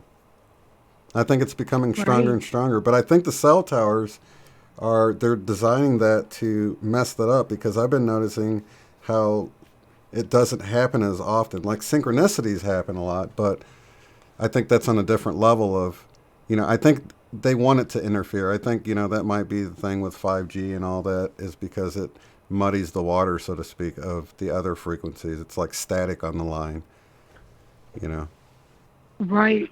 You know, it's funny you talk about 5G, because I was talking about 5G before I even really knew what 5G was. Mm-hmm. I just, in my gut, I just kept thinking, this is not good. 5G is not good. I didn't know why. But as I learned more and more about frequency and how frequency can help you, it can heal you, well, I also learned frequency can harm you. Yeah. And, you know, here we are living on this earth, and we're living in such an unnatural state because we are bathing our bodies and our minds and our souls in all of these waves of frequency that are not natural. Yeah, we're in a sea of them, really. People wonder, why do we have such health problems? Why do we have mental health problems? And I just keep going back to the frequency. Mm-hmm. It's frequency. It's good and bad. Speaking of frequency, don't forget to balance your chakras. Yeah, I'm definitely going to check out the Rife frequency. I've got it open here to check it out whenever we go off the air, because that sounds exciting. Because I already knew about binaural beats and stuff, but this is new to me, so I'm interested in experiencing what that might be like. It's awesome. Well, please just study the life of the man that came up, you know, that discovered this. It's really fascinating. You know, they talk about the different harmonics and how they went about finding the frequencies to, like, kill cancer, for instance. He had a huge success rate killing cancer cells with frequency. But they made his life miserable. They tried to buy him out. He wouldn't sell. And they literally just destroyed him, destroyed his life. They made him broke. They kept him in court. You know, they wouldn't approve his patents. They kept telling him, you know, he's got to change this and change this, and, you know, just running him over so many unnecessary hurdles. They literally just broke this poor man. And he died poor. And, I mean, he has, in my eyes, one of the greatest inventions of all time that's been kept secret from us. Yeah, I'm surprised I haven't heard of it, because that's right in the area of stuff I like to look into, so I can't wait to check it out. Oh. And get the word out to everybody else about it. Learn all you can about the man that invented this, how he invented this, and learn about his findings, and then just go and enjoy the frequencies, because I'm telling you, there's something to that. Yeah. There's definitely something to that. That's wonderful. Does anybody else want to call in? I feel like I'm really monopolizing you. Oh, yeah, we do have another caller, so I guess we can move on. I totally appreciate you calling in, though, Marcia. This has been an exciting phone call, and everyone else loved it, and definitely would love to have you back sometime. Promote your channel, and, you know, maybe do even a regular interview with you would be great, and we can show some of your pictures and videos and stuff like that. That would be awesome. Shane, thank you so much. I appreciate you and the whole community. I love all of you guys, and like I feel like I have found a home. Oh, you did. Yeah, you're right at home here. Yeah. Wow. All right. Well, thank you so much. I look forward to talking to you again. Yes, I look forward to talking to you too. Lots of love to you. Thank you so much, Marcia. Okay. Thanks, Shane. Bye-bye. Bye-bye. Your calls, your stories, on air. You're listening to the Love Stream. Sharing the love and spreading the light all around the world. This is Unbiased and On the Fence. Going back to the phone lines, how are you doing? Who am I talking to? This is Stephen Argyle. Oh, okay. Stephen. How you doing? It's been about 4 months, I guess. Yeah. Let's see, you're calling from... Where are you calling from? Where are you calling from again? Tennessee, about 75 miles northwest of Chattanooga. Oh, okay. Well, welcome to the broadcast. How are things going? Sorry to keep you waiting. I saw you pop in there right after Not So Fancy Nancy popped up. Right. Okay. That caller was great. The greatest show I've heard on here so far. I mean, I loved her. Everything she was talking about is, I know exactly what she's going through, exactly what she's feeling, with all the frequencies and stuff like that. It was just awesome to hear somebody with, that amount of intelligence on the subject at hand. It was very, very interesting. Definitely. I couldn't agree more, man. I had so many things that I was like, oh my gosh, I can totally relate with what she's talking about. So I got there a little bit different way on some of them, but it was still the same type of experience. So it's amazing that it's so wonderful to be able to relate when you see these things happening this way and know that we're not alone. So that's why we're here together, and it's a beautiful thing. Oh yeah, it definitely is. Especially what she's talking about, the clouds and the sun and all that stuff. I mean, I've been studying this stuff for 5 years now, because I'm outside all the time. As I told you before, I don't know if you remember my last time I called, I told you when I was at what I call ascending, raising my frequencies, I got tuned in. It was a higher frequency band I was in, and these arrows, blue arrows, would shoot down alongside of me when I was sitting outside in the sun. Yeah. My whole perception of everything changed. It changed, when that went on. It's going on very heavy there for quite a long time. And it was very interesting to see all that. Seeing all these new clouds, formations. The sun is white now. It's not yellow like it was when I was growing up, like you mentioned, and many people have mentioned before. Yeah. Just stuff like that. It's so very interesting to see all this stuff happening, and I'm sure you're familiar with Mr. MBB333 because you talked about him a lot. Yeah. He's very well known, and he's always used to read the UV, A, and B rays coming in from the sun. How much higher they are now than a normal. Even in the northern states, the readings would be up around 14, and we're just a few years ago, it was rare to see them go above a 4 or a 5. But now, over the past year or so, the UVC rays have started coming in, and they were never measurable from the ground. Yeah. I've been watching Mr. MBB333 for a while, and so thankful for the work he does, man. He's like who I go to for pretty much anything. He's, he calls himself the Watchman, and I totally agree, man. He's like on top of the stuff. He's watching all the space and sun and sky and weather, and I love his channel. I recommend it. In fact, it's in the description of my videos most of the time because of him being so, awake and aware of everything. And he's unbiased about his approach. He'll just say, hey, I don't know what this is, but it wasn't like this before, so I appreciate the way he presents everything and keeps us informed of so many things going on. So, yeah, I love his channel. Yeah. The thing is about those new UVC rays is they are in a frequency that, like, hospitals over in Europe use with ultraviolet light-emitting equipment to cleanse a room. Mm-hmm. Okay? That's UVC frequency is 200 to 280 nanometers. That's what UVC is at. UVA is like 320 to 400, and UVB, which is what tans us and stuff when we're outside, is 280 to 320 nanometers. And again, UVC is at 200 to 280 nanometers. Those frequencies, like I said, over in hospitals, like in Europe, and they're starting to use them here in the United States, they generate a cleansing frequency. It cleans out all the germs and the nooks and the crannies and stuff like that. Now, we've got those same UVC rays, the same frequency, back again to frequencies that are cleansing the earth. And that's another frequency range. And I find that awesome. Something like that is actually happening.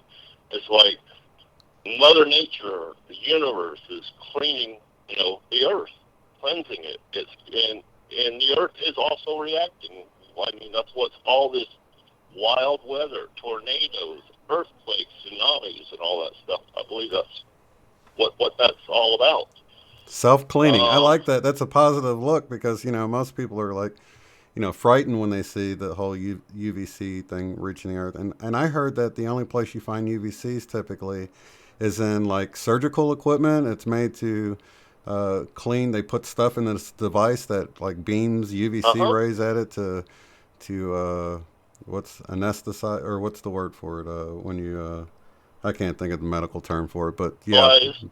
Basically kill all the bacteria or whatever. They beam it with these UVC rays, and so that's cool that you're mentioning that because I hadn't really viewed it like that. And I'm a pretty optimistic person, but yeah, I like the way, I've been thinking that with some of these, because we get these rain, the wind is just so tremendous, and the rain will just pour down so hard compared to what I remember, and I feel like it's the same thing. Things are getting cleaned up, swept up with the wind, and then cleaned up with the rain, washed away. So and you got the sun too. Yeah. It's turned into pure white light. Yeah. Not yellow. It used to be. The sun has changed its frequency. It's raised its frequency. Well, where are those UVC rays coming from? The sun, yeah. From the sun, right, to clean the earth off. So here's another thing about the 5G cell towers that you was talking about. I've studied all that good type of stuff too. They're called 5G towers, but they don't use. It doesn't mean 5 gigahertz. It means they work in between 40 and 100 gigahertz, and that is the same frequency range that the military and the police use on those sonic cannons. Have you seen those work before? They aim them at a crowd of people and their skin heats up real quick? Yeah. Okay. That's the same frequency range that the new 5G cell towers are going to be broadcasting up. And they're having problems with them already where they have put them up at with people, becoming very sick. Yeah. And not here in the United States, but because they put some up, I think, out in California and over in some of the European countries, and people are becoming sick from it. So that's not a good thing. So yeah, and I think it could be related to what we see with these like wells beaching and things like that. I think they're just getting into some frequencies that's really just damaging to nature in general. But I feel like on a level that we have protection from that stuff. Like, I don't feel like it'd get to the point where, to just, because it's out of our control. What can we really do about it? I mean, we can protest and do things on a 3D level, but, we all know that we're really not going to stop any of their plans that they've got going with that stuff. If they want to do it, they're going to get away with it. So really, we need some higher protection. And like Ronnie from Florida was saying, that we can reject it. We can use the power of our intention, because that's really stronger than any of this stuff. And maybe we need to do that in one of our Saturday shows, use our power of intention to protect ourselves from all this harmful stuff they're putting out, Right, yeah, I understand that. But now, see, I don't see the UVC rays as being bad. I think they're good. I mean, like I told you before, I sit out in the sun 4, 5, 6, 7 hours a day. So UVC rays, I welcome them. They clean me up, clear me out. I mean, the Earth is going through a frequency change, too. I don't know if you watched the human resonance, but lately, over the past couple of months, it's been doing some major spikes off the scale every few hours almost. Yeah, yeah, we've noticed it. And there's been pulsing. I even noticed, I don't know if you noticed the pulsing at around, I think it was around, I need to pull it up, but it was right around 24 hertz. That, it's like, it almost looks like the graph is perforated right there, like there's been this higher pulse. You've noticed that? Right. Yeah. Yeah, so that's wild. That's wild stuff. But I believe we, as human beings, we have to raise our frequencies, our consciousness, and all that stuff. Otherwise, we're going to be negatively affected by it. Yeah, me too.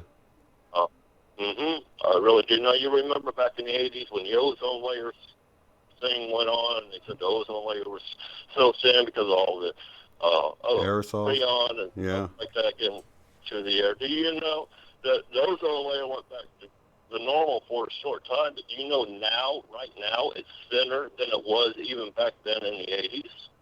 I wouldn't doubt it. I wouldn't doubt it at all. It is. That's what's allowing these UVC rays to come through. And like I said, I don't think it's a bad thing. I'm all for it. I mean, I love stuff like that. I love all these UFOs and stuff that people are seeing. I watched one, like I said, form out about a half a mile away from me, right in the sky. But there was one laying out in my front yard. I'd run out there and check it out. It's like, I want to know about it. There's ghosts. I want to see them. I want to witness them. I'll run up to them. It's not something I'm afraid of, because it's not a hallucination. It's something that is really real. Not something that's made up. I believe they do. I do believe that they exist, and I'm all for it. Nothing's going to hurt you. I don't believe if you're at a higher frequency range, higher level. You're vibrating at a certain frequency range and stuff like that. Nothing can harm you. As far as I'm concerned. Yeah, I totally agree with that too.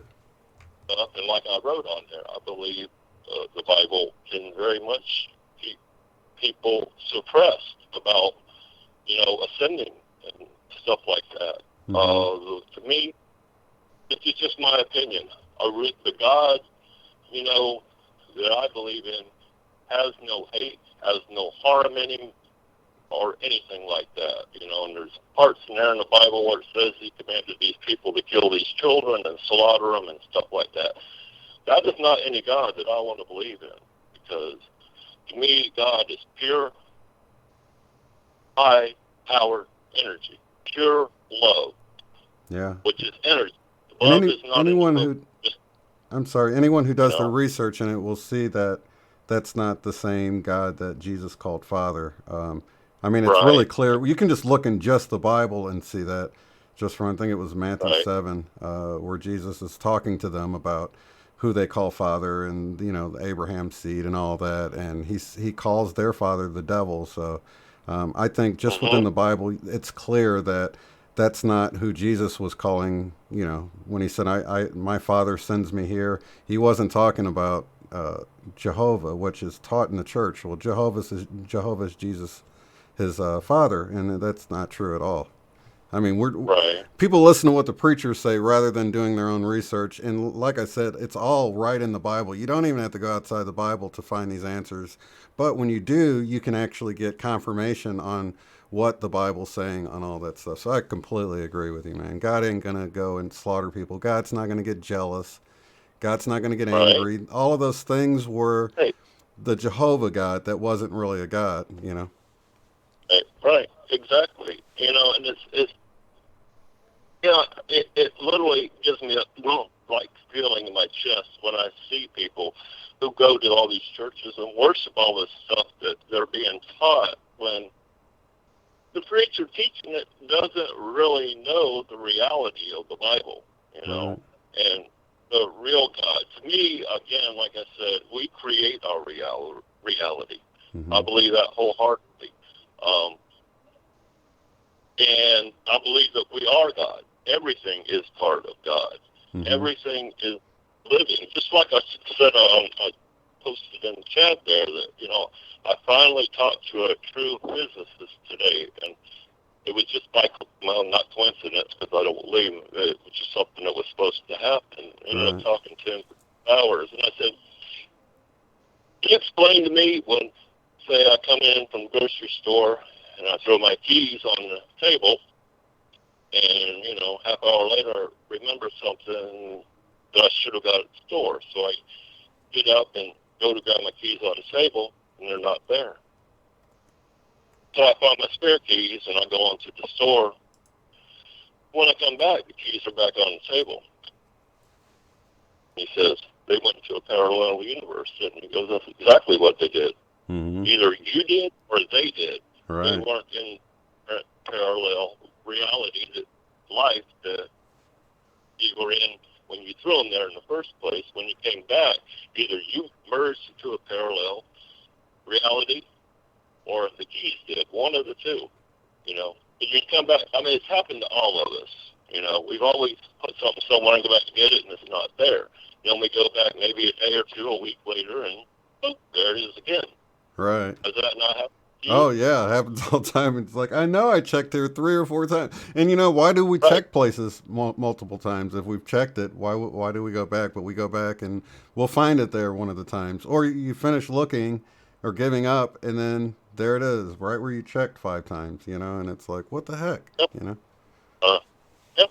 Well, that's just a different frequency realm that, we switch to or did switch to.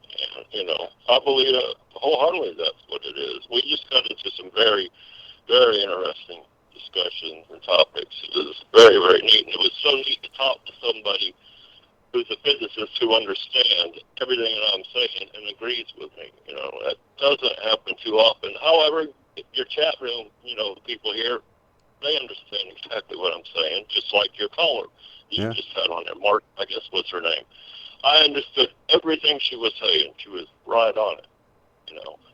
Talking about all these frequencies and stuff. Everything is on a frequency. From the grain of sand to the tree to the blade of grass is vibrating at a certain frequency.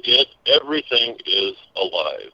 Yeah, even rocks and mountains that we don't feel like they're moving, they're all vibrating too. Exactly. Yeah. That's why she was able to put her feet on the rock and feel those frequencies and actually experience the vortex of frequencies coming out of the rock there. So, yeah. Yep. We can. We can all do it. We just have to literally tune into it. Mm-hmm. And when you do, and doing that, it's part of the ascension process. It's just it's an amazing experience. Something you can't really put into words, Because I'm not up where I was a few months ago. It's like I'm going through the dark of the soul thing, and it's been going on for like 3 months. But I'm starting to come back up now. And when you get up to a certain point, that's when everything changes. Everything you see changes. Yeah. You can walk. And I'm not exaggerating. Like I told you before, when I was up, the highest I've ever been up, which was about 5 months ago, walk into Walmart, and, there'll be 30, 40 people at the registers, different registers, totaling around 30, and everybody stops and looks at you. They feel it. It's that frequency just vibrating off of you, and it catches their attention. Even like the lady at the register, turn around and look at you, stop. It's on 30, 40 people, and as you walk through, you got people sitting there staring at you. And that happened several times. You don't get like I said, don't get an ego over it. Yeah. It's just an amazing thing. Stuff like that happens with you continually when you're up there, ascended. Yeah. And it's just an awesome feeling, man. It's great. It's just a great experience. I totally agree. Yeah, we should definitely feel blessed and honored to be where we're at, but also realize that, we are first responders, and we are like, brothers to the unawakened, so brothers and sisters. I know there's a lot of ladies here, but just speaking about us, that, you know, we're not any better. We're just siblings and more awake at this moment, and everybody's on their path. And so, yeah, it's a beautiful thing. It's all going to work together. And, you know, I don't know about the whole thing with, you know, some of the people aren't real or NPCs. I think of them as secret shoppers. Maybe they're just here to trigger us or whatever. But, you know, I think that could be a slippery slope into treating people as, you know, inferior, which I think is a bad thing. So I just view them as secret shoppers. They're there to trigger you, but you still got to love them through those triggerings. And, you know, they're like little tests along the way. So they should be treated as like just anybody else, because I've seen people that seem so asleep and then wake up all of a sudden too. So I don't really know what's going on with the mechanics behind the scene, but I know that if we can just shine our light in our life, and, you know, a lot of times religion has you to try to judge people and push your views on other people. If you can let people be and they see your light shining, they'll come to you and want to know what it is that you have. That you don't need to push anything on anybody or judge anyone. No, you don't. I mean, it's a natural thing that happens. I mean, you know, and all of a sudden, you know, you walk through Walmart when you're up like that there, and everybody's staring at you. Everybody just either looks at you like, wow, what's wrong with that guy? Or they're all at you, you know. It depends on their perception. Yeah. You know, where their mind's at that time. And the frequency, like you're saying, too. I think that it clashes if it's too different. You know? Yeah. You talk about actually feeling the vibes, the frequency waves coming off of the, you know, you can tell the negative type from the positive people, if you want to put it that way. Yeah. I guess it's the same frequency wave ranges, you know, when you're up like that, that wave form that you're putting out, that, you know, it affects people in different ways depending on where their mind is at, and, you know, how positive or negative they're at. And as far as, like I also posted about this, everybody's putting a date on when this time or this wave is supposed to happen. I believe it's been happening, and probably since around 2012. Mm-hmm. And it's been going on like ever since then, and a lot of people are awakening to it, like what has happened to me since then. I'm an electronic technician, so I know all about frequencies, and you know, I dropped the pebble in the water when I was 10 years old, and it made them little ripples in the water. I said, that is a frequency range doing this. It's frequency, it's a waveform, you know. Mm-hmm. I've always into that, the frequencies and stuff like that, and it's made it easier for me to understand, you know, the frequencies and all that stuff of what's going on right now in the universe, and, you know, human resonance and all that stuff. It's just all very, very interesting. And when you ascend up to it, it's just an awesome experience to go through, to witness it with your own eyes and your own body, to feel it, you know. Oh, yeah. Mm-hmm. Yeah. But Shane, I know you've been on over 2 hours now, and I don't want to take up no more of your time.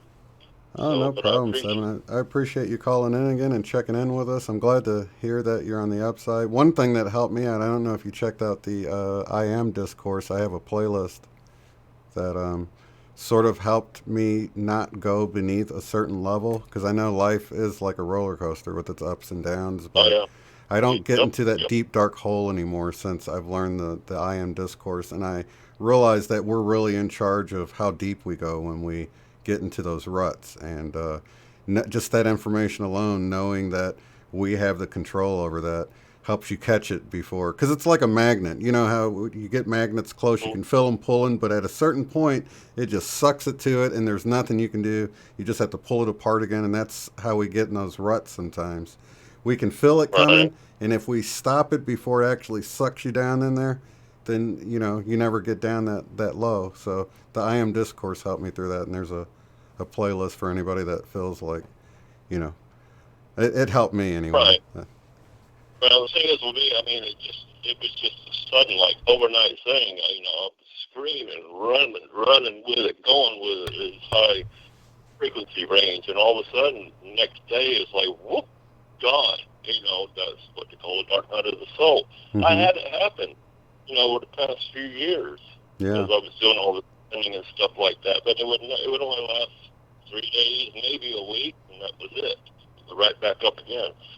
This time I just started slowly coming back up a few days ago, a week ago or so, and so I don't know. It's a learning experience. Now I'll tell you, when it first happened, some very, very bad things happened to me after I fell out of that high frequency, life that I was in, and a lot of bad things happened, and it's almost as if I went from one form of life to a different, I went from one parallel life, dropped back down to a lower parallel life where all the bad stuff goes on at. Mm-hmm. And it just made me think that's what happened. So, but anyway, Yeah. I'm gonna let you all. Lots of love to you, brother. I appreciate you calling in, man. All right. I love everybody. Love you, Shane, and y'all take care. All right. Take it easy, buddy. Bye-bye. Let's go. You're listening to The Love Stream. Unbiased and on the fence. What is up? Is this Not So Fancy Nancy? Yes, it's me. You made it. So you had a BQH session, right? Yes, I did. How was it? Yeah, Was I it had one this afternoon. It was okay. I mean, it was it was interesting, but what I find difficult is that it's hard for me to figure out if I'm the one who's making the stuff up. Yeah. Yeah, a lot of people feel like but that. I do. Yeah, but for sure, I know near the end, because I had she's going to put it up on her channel, so you'll be able to see it. And I'm still going to sign off on whether she's going to put the footage on also, because at the end, it falls on the side, the footage, because we had disconnected. So like I came out of it and I reconnected with her and returned the camera and kind of like fell back into the trance, but didn't realize that the camera was, I was upright, sleeping upright. I was lying down upright. Yeah, but and I think that's a good. But at that point, I think that's good for people to know that things do happen, but it's not like you're lost in some kind of trance. That's why I think BQH is a great tool, and people shouldn't be afraid of doing it over the internet, because that's going to make it available to a lot more people, that they can do that over the internet rather than in the same town, because some people are out in the country or whatever. And so, if things go wrong, you just reconnect. I mean, that's part of the process. And you get right back in, because you're pretty much you're the one who's actually in control of it. Yeah. Or your higher self. Yeah. But I did feel like my higher self at the last part, when she was going through my questions, my voice had changed a little bit. It was a little higher pitched, and I can feel more like it wasn't me this time. Mm-hmm. But was I also saying what I want to hear? Yeah. So, like, I wish I would have had, my higher self would have given more details, but maybe with more practice or other times, maybe I'll try, or just on my own with self-hypnosis, I'll figure that out. But I did feel in some of my questions that I asked for specific clearings and healings and addictions to get rid of and stuff, I could feel like stuff happening in my body. I could feel movement in my body, and like as if I had gone for a crystal healing. I got that same kind of feeling. But so for now, like, I remember everything from it, but I'm still on the fence, kind of thing. And I was feeling okay. But, I wasn't even going to come on the chat tonight, believe it or not. I was feeling so low tonight, and I didn't want to bring down anybody's energy. And I just popped on to kind of lurk, and then started saying a few things. And let me tell you, you guys are so awesome. Carrie, with his energy, I mean, he totally brought me up. Frank, T, and Ronnie, you guys with your comments. I mean, I'm so grateful to you guys. You have no idea. I just feel so much better right now, and I'm thankful. I'm so thankful. I need you people around closer to me. Yeah, I know. I'm siphoning off your energy just for my personal purposes. It is wonderful to come together and feel the just the love and stuff of the whole group and everything. I love it. It's you know, it's so surreal to me. It's like, yeah, it's so surreal. I was worried that I would bring people down. Love conquers all, as they say, I guess, right? It's like the light runs away the darkness. And you know what's funny? Yesterday, okay, and two things I just don't want to forget for sure. Yesterday, or the last few days, because I've been preparing for the BQH today, and I've been doing some meditations, and I was seeing myself, because Carrie said at one point that he was feeling my energy and it was amping him up. And I'm thinking, geez, I'm in such low energy right now. But then I was thinking, the last few days I've been meditating and I've been visualizing this light from inside of me, like bursting and streaming out of every part of me.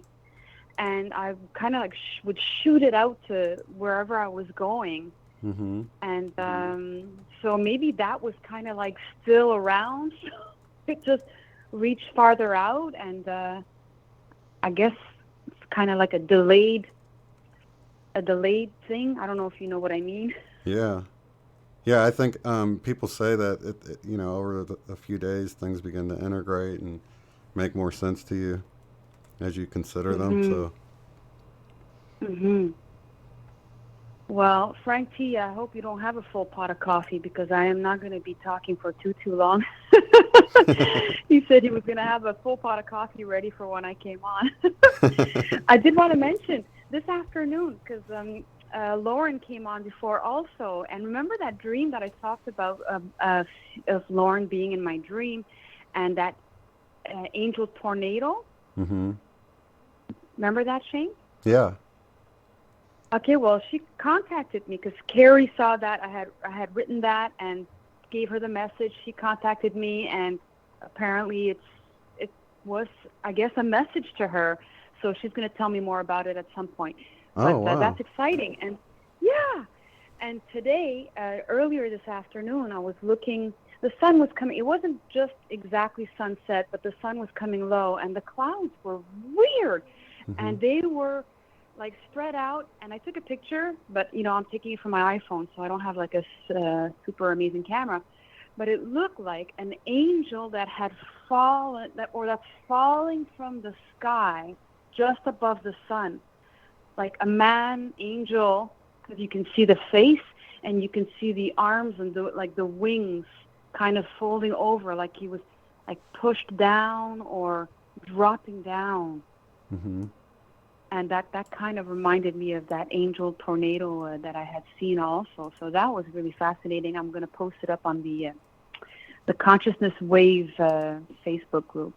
Oh, that's nice. What it's called, Carrie. Consciousness Wave, yeah. Because I'd like to see his picture too with the rainbow cloud. And there was another thing I was going to mention. Oh, I feel so much better now. Thank you so much, you guys. Oh my gosh. Oh yeah. So I had a funny other thing happen to me the other night. Speaking of dreams again, I had Lori Lothian was in my dream, and we were hanging out where I grew up, on the street where I grew up, and she was a little bit in a as she puts it, in a bitchy mood, and she seemed like she was triggered in my dream, and I was trying to. That's all I remember from the dream, and I just thought it was random. And then the next day, I had gone on to her group that she has on Facebook, the Venus Diaries, and I heard some of the girls and Lori talking about having gone to bed really early that night. And I remember I was so exhausted that I went to bed early. This was Monday night after my dance class. I was in bed early, but I didn't fall asleep right away. did a meditation, but that was the night that I had this dream of her. So I thought it was just random. So the next day she talks about that, and I mentioned, oh, by the way, you were in my dream last night, and I explained that, you were like out of sorts. It was as if I triggered you, but I don't know more than that. And she said, you know what? I was actually upset with someone in the group. Well, I'm not going to give so many details because I don't know if anybody knows or anything. But something happened. Everything's okay, though. Everything's okay. But just the fact that I tapped into that. Mm-hmm. Oh, and she also had said that she had been thinking about me for the last couple of days because she's considering moving to Montreal. And she was saying how she was so happy that she knew somebody fun in Montreal. Mm-hmm. So just all together, I'm like, I tapped into that. So, That's so wonderful. I don't know what's going on. It's like you have really this connection. Cool. I mean, it would have been better if it was, I guess, a happier vibration you were picking up on. But the fact that the connection is there is still pretty cool. Yeah, but it wasn't personal. It wasn't personal. Like I didn't get like a bad, like I didn't feel like it was against me. Mm-hmm. I just could tell that she was like, like frustrated about something, and like I know the Venus energies or whatever, like I was kind of in a crappy mood for a couple of days too.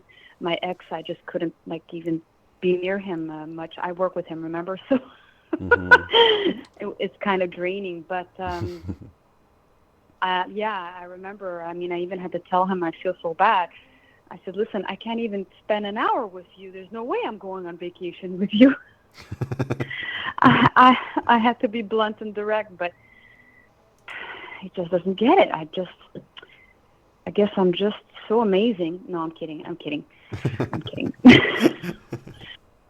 But just to be tapping into this, I'm finding it really fascinating because, like I said, I wasn't taking it personally, and it's the same thing that that happened with the Lauren dream, when that angel. The tornado was coming towards me.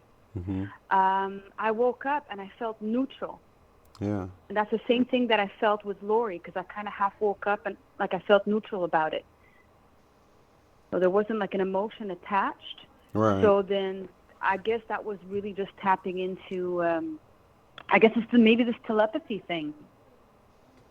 Yeah, and I think the fact that it didn't feel like it was based in fear is a positive thing, even though tornadoes are scary, and people being triggered, you can sort of pick up on their energy with that sometimes. The fact that you woke up feeling neutral about it, I would say is a good thing. Mm-hmm. It's more of an intuitive connection rather than, like, when you walk into a room and people are arguing, you can feel the tension in the air. That's sort of different. I know a lot of empaths feel that, and they're like, oh, gosh, it's thick in here. I got to get the heck out of here, But yeah. And yesterday I had extreme anxiety, and I haven't had anxiety in a very long time. I had a depression a few years ago, and I had some leftover anxiety pills that I keep. I have them just in case of anything. Mm-hmm. And yesterday the energy was so strong.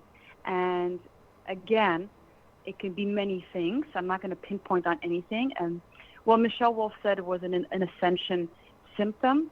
Because it was, I felt like I was going to burst. I felt like my heart was going to explode. I felt like I was going to just burst into tears. I was leaving for work in about an hour, and I know I had an issue with this girl at my work that I had triggered a month ago for a specific shift that I had seniority over, and she really shit on me, excuse me, but I've never got that part of her. I've never been on the receiving end of her wrath, and I had gotten that, and last night was the first shift that I was going into where she would be, and so I think I had some anxiety about that, but it was normally I would not let something like that get to me because I'm always everything's going to work out. I've sent her light. I send light to my section. Well, I ended up taking that pill anyway because I really just wanted to be sure that I can handle my shift, because otherwise I was going to cancel. Mm-hmm. I wasn't going to be able to go. So I was okay after that. And, yeah. So you see, I can't, there's so many different reasons. So I can't always pinpoint things because there's always something else, you know. So you've got me on the fence too, you know. Right. Yeah, I guess totally it's feel just a you. combination. And I don't know if I mentioned that to you though, but last week or a couple of weeks ago, my ex had invited me to see Phil Collins, and it's his last concert, his last world tour. And I love Phil Collins. Mm-hmm. And we had great seats, and after 3 songs, I had to walk out because the frequency of the music, and I've, like, just the last few years, I've become even more and more sensitive to that. Mm-hmm. And it just feels like my heart is pounding so fast, and I just start to panic. And I had to step out, walk around a little bit, and a security guard spoke with me, and he ended up giving me some earplugs, hoping that would help. And once I finally calmed down, I put them in, went back in, and, you know, I slowly calmed down, and, you know, they moved into a few slower songs, and it wasn't too bad.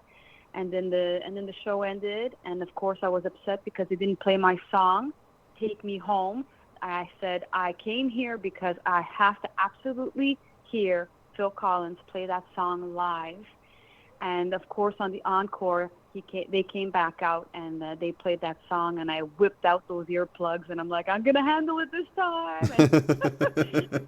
And I sang along, and I totally enjoyed it, and it was just awesome. And that's it. But I think that's the last concert I'm going to. I am too sensitive to these frequencies. Yeah, it's hard I to need believe. some I used to be classical music. go to raves and stand in front of the speakers, and I just couldn't believe I was vibrating my whole body. But of course, I wasn't completely sober, so that does have an effect, I think. Yeah. Well, can you do something like that now? I You're a don't think. musician. Yeah, well, actually, you know, a lot of times from the stage, it's not as bad as it is in front of the speakers out in the crowd. From the so. stage. Mm-hmm. Yeah, so. Yeah. And you're in control, too, so it could be a different thing. Yeah, totally. Oh, I don't know, but I'm happy I went to that show, and, you know, I was grateful to my ex. I said, you know, to have seen this show with you, I really appreciate it. But that would be cool. I'm gonna have to really. Oh yeah, it was amazing. But he walked out with a cane, because you know what happened to him? No. He was jamming with some buddies, and, you know, he got on the drums, you know, thinking he was still all in good shape and whatnot, and he just did one kind of a movement that nearly paralyzed him. So he had to have this huge back operation, and he can't even hold drumsticks. Oh my God, really? Yeah, they slide right off. So he had his son, 27-year-old son, who was on the drums, and who did an amazing job. And he did some drumming, but you know, tapping on the back of the guitar, or not a guitar, but you know how the guitar, you can tap on the guitar, but it was like a box, but made out of, like, the guitar material, you know. Yeah. And he was able to do that with his hands, but apparently drumsticks, he cannot hold them. He sat through the whole concert. That's wild. He's getting pretty far up there, though, isn't he? You know, he's in his 60s, but is he only looks 60s? way older Oh, okay. Yeah, I was sitting there thinking maybe he's older, because a lot of the bands I was checking out, like, I don't know, like Whitesnake and old bands from the 80s, thinking, you know, I wonder what those guys are doing. A lot of them are still, is it? Yeah.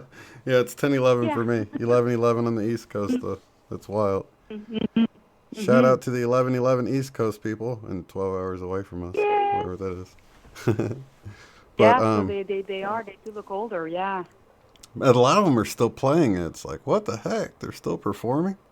Yeah, for You know? sure. That's wild. Wow, if though. you still got it in you, you know. Yeah. It's amazing. Yeah, totally. I've been getting a lot of 144s like crazy this week. I mean, I just look over at my dishwasher, and it says 144 on the timer of it. It's a digital dishwasher. I'm like, what are the chances? And all week I've been getting either like 1144, 144, I get them backwards combination. Mm-hmm. That was pretty cool. Yeah, 3-2-1, and in fact, I had earlier today this afternoon. It was my wife went to work at 11:30, so typically she'll go to work at 11. I'll sometimes get the 11:11 after I drop her off. Well, today I was wondering something, and I was like, I wonder if the time is synchronistic. All this happened in a flash of a thought, And I thought, well, she went to work at 11:30, so I've already passed the 11:11 mark. And then I looked at the clock, and it said 11:47, which in gematria, 47 reduces to 11. So I'm like, oh my gosh, there's the 11:11 still, really, I would have never even considered it, but there it was, just goodness. like winking at me, I was like, all right, I guess I'm supposed to do that. All right, cool.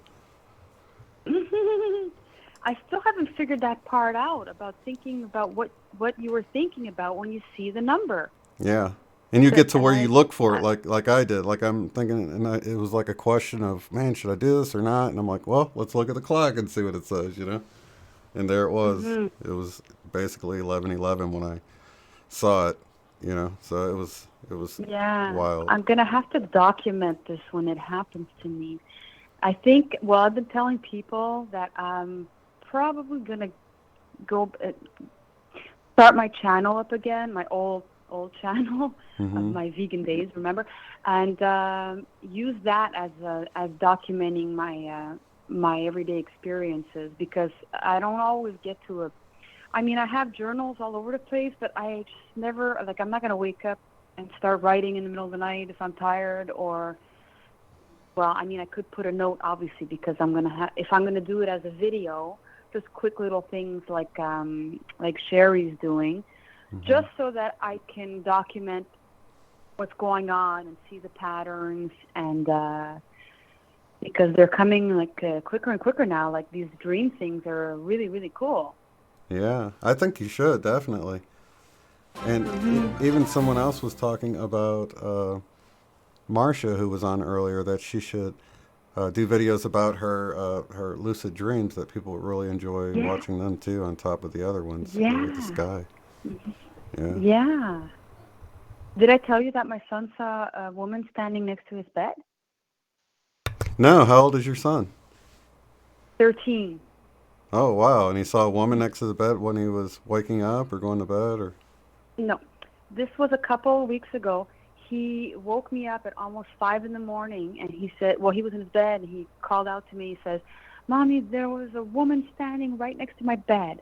And I'm like, oh, okay, come on over. So he came over to my room, and he was kind of freaked out, and I was asking him, was it transparent or was it really physical? And I don't remember. All he remembered was that she had black hair, and we talked for about an hour. I was trying to give him tips on, how to protect himself and what to say. But I don't even know. Right. So the next day, So the next day, Jose and Lena come on to do some card readings. So I asked the question, and Lena pulled out the cards, and Jose, and she said it turns out that he manifested her to appear to him. It's a woman from his ancient past whom he had done wrong to, and he was thinking about her and made her appear. Oh, wow. But there was no negativity or danger or anything. And surprisingly, he hasn't had an issue since then. I thought he would be afraid to go to bed for the next few nights, and no, he's been sleeping perfectly fine, and except maybe for a couple of nights ago, because he's convinced me to finally watch a horror movie, and you know how I am with that. When we had the Eileen showing those pics from The Shining, the hotel over there. Yeah. Yeah. So, and I'm always, because people say that there's entities and energies attached to the frequencies in the movies and stuff. So, that frightens me too. And I kind of told my son that a little bit. And he says, well, Mommy, you know how to clear the space? You know how to protect the home? I'm like, oh, okay, so you do take me seriously. So I said, okay, I'll watch the movie with you. And we had a few screams at the same time. Like, I would scream and it would make him scream, and we had a lot of laughs too. But once the movie was done, we got to watch some other funny things to kind of get that out of our mind. But I kind of did a clearing and saged the house anyway, and sprayed some essential oils, and we slept fine. That's wonderful. Yeah, that you can just push it out of there and not deal with the fear and stuff. And now we're coming up on Halloween, so I know a lot of people are watching scary stuff. My he was talking about, someone was telling him about the new Halloween movie, and he's like, I want to see it. And I'm like, you're not watching that if it's like rated R or something, because I doubt it's going to be, because they're usually PG-13 or rated R, but he's only 11, so whatever it is, I'm sure it's going to be too scary for him at his age. But that just makes him want to watch it more, He's like, would it be scary for you? And I'm like, no, it's not. I mean, it might be some jump stuff in there, but because I went to college for cinematography and doing things like that with scenes and stuff, and placing the camera. You know how they'll show somebody from the side, and instead of like showing their face more placed where the front of their face has more space, they purposely space it to where there's all this gap behind their head, which makes you picture someone must be sneaking up on them. They're going to come into view. So it's all about placement and creating that fear. But now I see the technical part of it, so I see through it more, and it's, even if I wasn't where I am right now, I don't think it would be very scary to me, because I'm like, oh, there's what they taught us to do in school, and you know what I'm saying? Yeah. So the magic's the kind of behind lost. the scenes. Right, yeah. It's kind of like learning magic tricks, and then magic doesn't seem as cool anymore. So. Yeah. But like my son was saying, he likes the rush of watching the movies. Mm-hmm. Well, we don't watch a lot of movies then. Right, and I think that a lot of people say that rush is the loosh that they feed off of it, and I don't really know if that's true. I think it's not a good idea to resonate in fear and anger and stuff, but I think a jump scare is fun. You know what I mean? Okay. Mm-hmm. Well, I don't like to watch like spirit movies. Yeah, like yeah. Scary paranormal stuff. Yeah, that scares me more than anything. Yeah, totally. Yeah, I know what you mean, because it just feels more evil that they're, demons are coming in. But because I know it's real. Yeah. Yeah. I totally agree. Goodness. But would you let him watch it? Because I remember when I was very young, where there was at least in my household, there was like no rules, and we saw. Well, there were rules, but I mean, we saw scary movies and horror movies way too young, and I'm wondering if maybe that's why I grew up so scared at night, or if it's just because I have a connection to other realms or whatever, I'm sensitive to that. I don't know. See, when it's like, if it's zombies or something, that just seems different than if it's demons and, seances and Ouija boards and stuff like that, and they're playing with realistic things, opposed to a zombie movie, which I don't know. I can see people not wanting their kids to watch any of it, and I also know that if you push it too hard and you shelter them too much, then they're just going to go sneak and watch it, or they're really going to go crazy later on when they can. And, so I don't know. I try to find a balance, and, it's kind of tough, but, a lot of times if you can give them a little bit of something to satisfy them, they won't want it so badly. I don't know. After 5 kids, you would think I had it figured out. I still don't know. Well, listen, I was the oldest kid, so I'm the one who was the rule breaker from me to the youngest sister. I mean, she just got away with everything. Yeah. Because I was the first for all the crap. But funny stuff, good stuff. So, yeah, I was the youngest, so I was the one that got away with everything. You had how many brothers and sisters?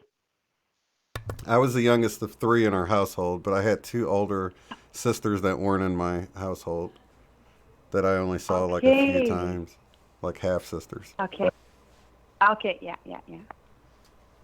All right. Well, I'm glad I got to get on tonight. I mean, I think you guys have been on long, right? Yeah. Actually, I need to get off because my wife's needing to go to bed soon now. So, but yeah, it's been a blast, and I'd love to touch base with you after you have a little more time too, to see if anything else comes through or how you feel about this maybe next Friday. Yeah. Yes. Absolutely. Yeah. And you can share I'm really happy. I was going to say you can share the tornado information too that you get in the meantime. That'd be cool. Yes, for sure. And I'm really grateful that I came on tonight. That I came onto the chat, and I was convinced to get online too, because I really wasn't into it. I was kind of sad. And part of my sadness, honestly, was also because after this 12-year relationship, I think now I've been on my own for 4 months, living on my own for 4 months with my son, and I'm starting to feel that detachment, that, just you're so used to having the physical touch of somebody, Yeah. So I think a lot of times we take that for granted. Mm-hmm. Yeah. And like my friend said to me, she was through it after 25 years, and she said, you're going to go through that, and this is the worst time to be making connections with guys, because you're not whole yet. You have to do the what is it called when someone passes away and you have to do the like mourning? I'm only thinking of yes, Yeah, I was like thinking of the mourning French the loss. word. Yeah, it is kind of a loss of something that you should. Yeah, it makes you more vulnerable, I guess. Yeah. Because you wonder if you'll be with someone again, But I know I will. It'll happen. It's just I can't think about that now. I got to focus on myself. So I'm so happy. Thank you, guys. Thank you for lifting me up. Oh no, I can feel so the joy amazing. coming from you. So I'm glad you were lifted up, and it's wonderful. Glad to be of service. Unbelievable. Nobody in my life. There's nobody in my close life that can do that. Maybe you need to organize a get-together, you and Lori Lothian, and you're not that far from like Jose and stuff, right? So maybe you guys can have a little get-together up there. Well, I did get to meet Jose in the beginning of the summer because she had come down to her old neighborhood, which was not far from me, which was great. But those girls, Jose and Michelle Wolf, they're out in Ontario. They're like 5 hours or so. But I'm sure we'll organize something. And I'm still like waiting to hear the date for ECETI, because Austin, I definitely cannot go. I work in the restaurant, and there's no way I can get the 31st off. And no, it's too last minute for me. But ECETI in the spring or summer. Yeah, it'd be easier to travel too for you guys in Canada. It won't be so cold and snowy and icy and all that stuff. So definitely plan on ECETI. That's going to be good. In fact, I need to actually get with Dan if he's. Oh, there he is. And get Gilliland on here from KD. Oh, James, yes. Yeah, James Gilliland. If I'm saying his name right. I've been doing his meditations a lot. Mm-hmm. By design, Susan said it in the chat once for clearings. I do that meditation almost every night now. Oh, nice. The Ezekiel's Wheel meditation, I think. Oh, nice. It's a good one. Yeah, it's a really I need nice to check one. that out. I don't know about it. But yeah, I'll organize something with Dan. He's actually been in touch with him before, so we can definitely, we have the connections to make that happen, and I'm looking forward to it. I'm ready to see some craft, too. So.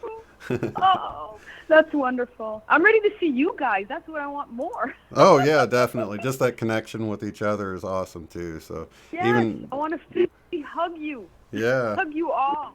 I say, hey, you're real. You're real. Yeah, and that connection lasts. You know what I mean? So after we go back home, we still feel that connection. I still feel the connection with the people I met in Sedona.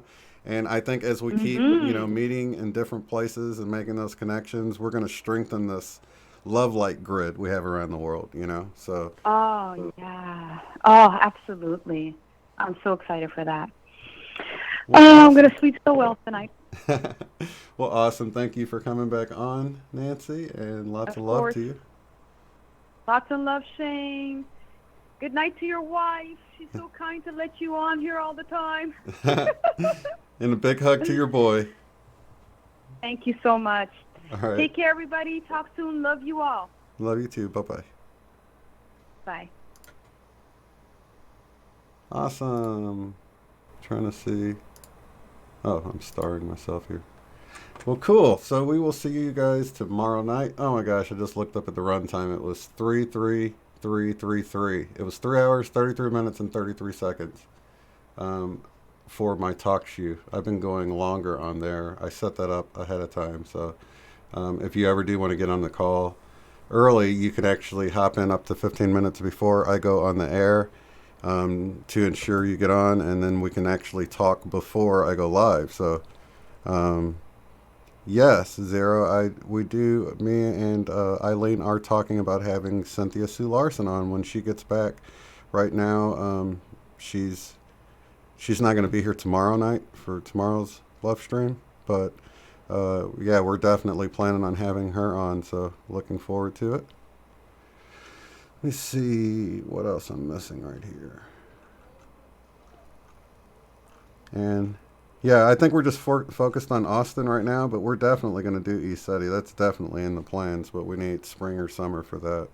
And then, of course, those who's coming in late, if you're in the Tulsa area, we're planning a get-together on 11/11. So if you are in this area or not far from driving here, it's only going to be for a couple hours, so you don't want to travel across the country or anything. But if you're within a few hours drive of Tulsa and you want to get together on the afternoon of Sunday, November 11th, that is 11/11, we're planning on getting together here. There'll probably be less than a dozen people. It'll just be a small group, but looking forward to it. I think it'll be a lot of fun, and you can email me from the website, uotf.net, and put Tulsa Get Together in the subject line of the email, and I'll put you in the folder to make sure you get the information you need.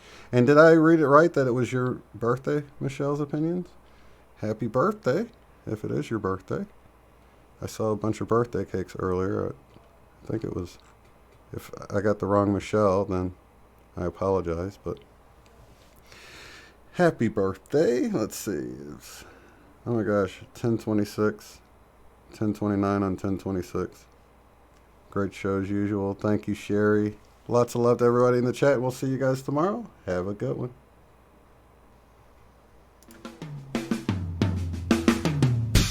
If you'd like to support the work I do, go to paypal.me/UOTF. Thanks.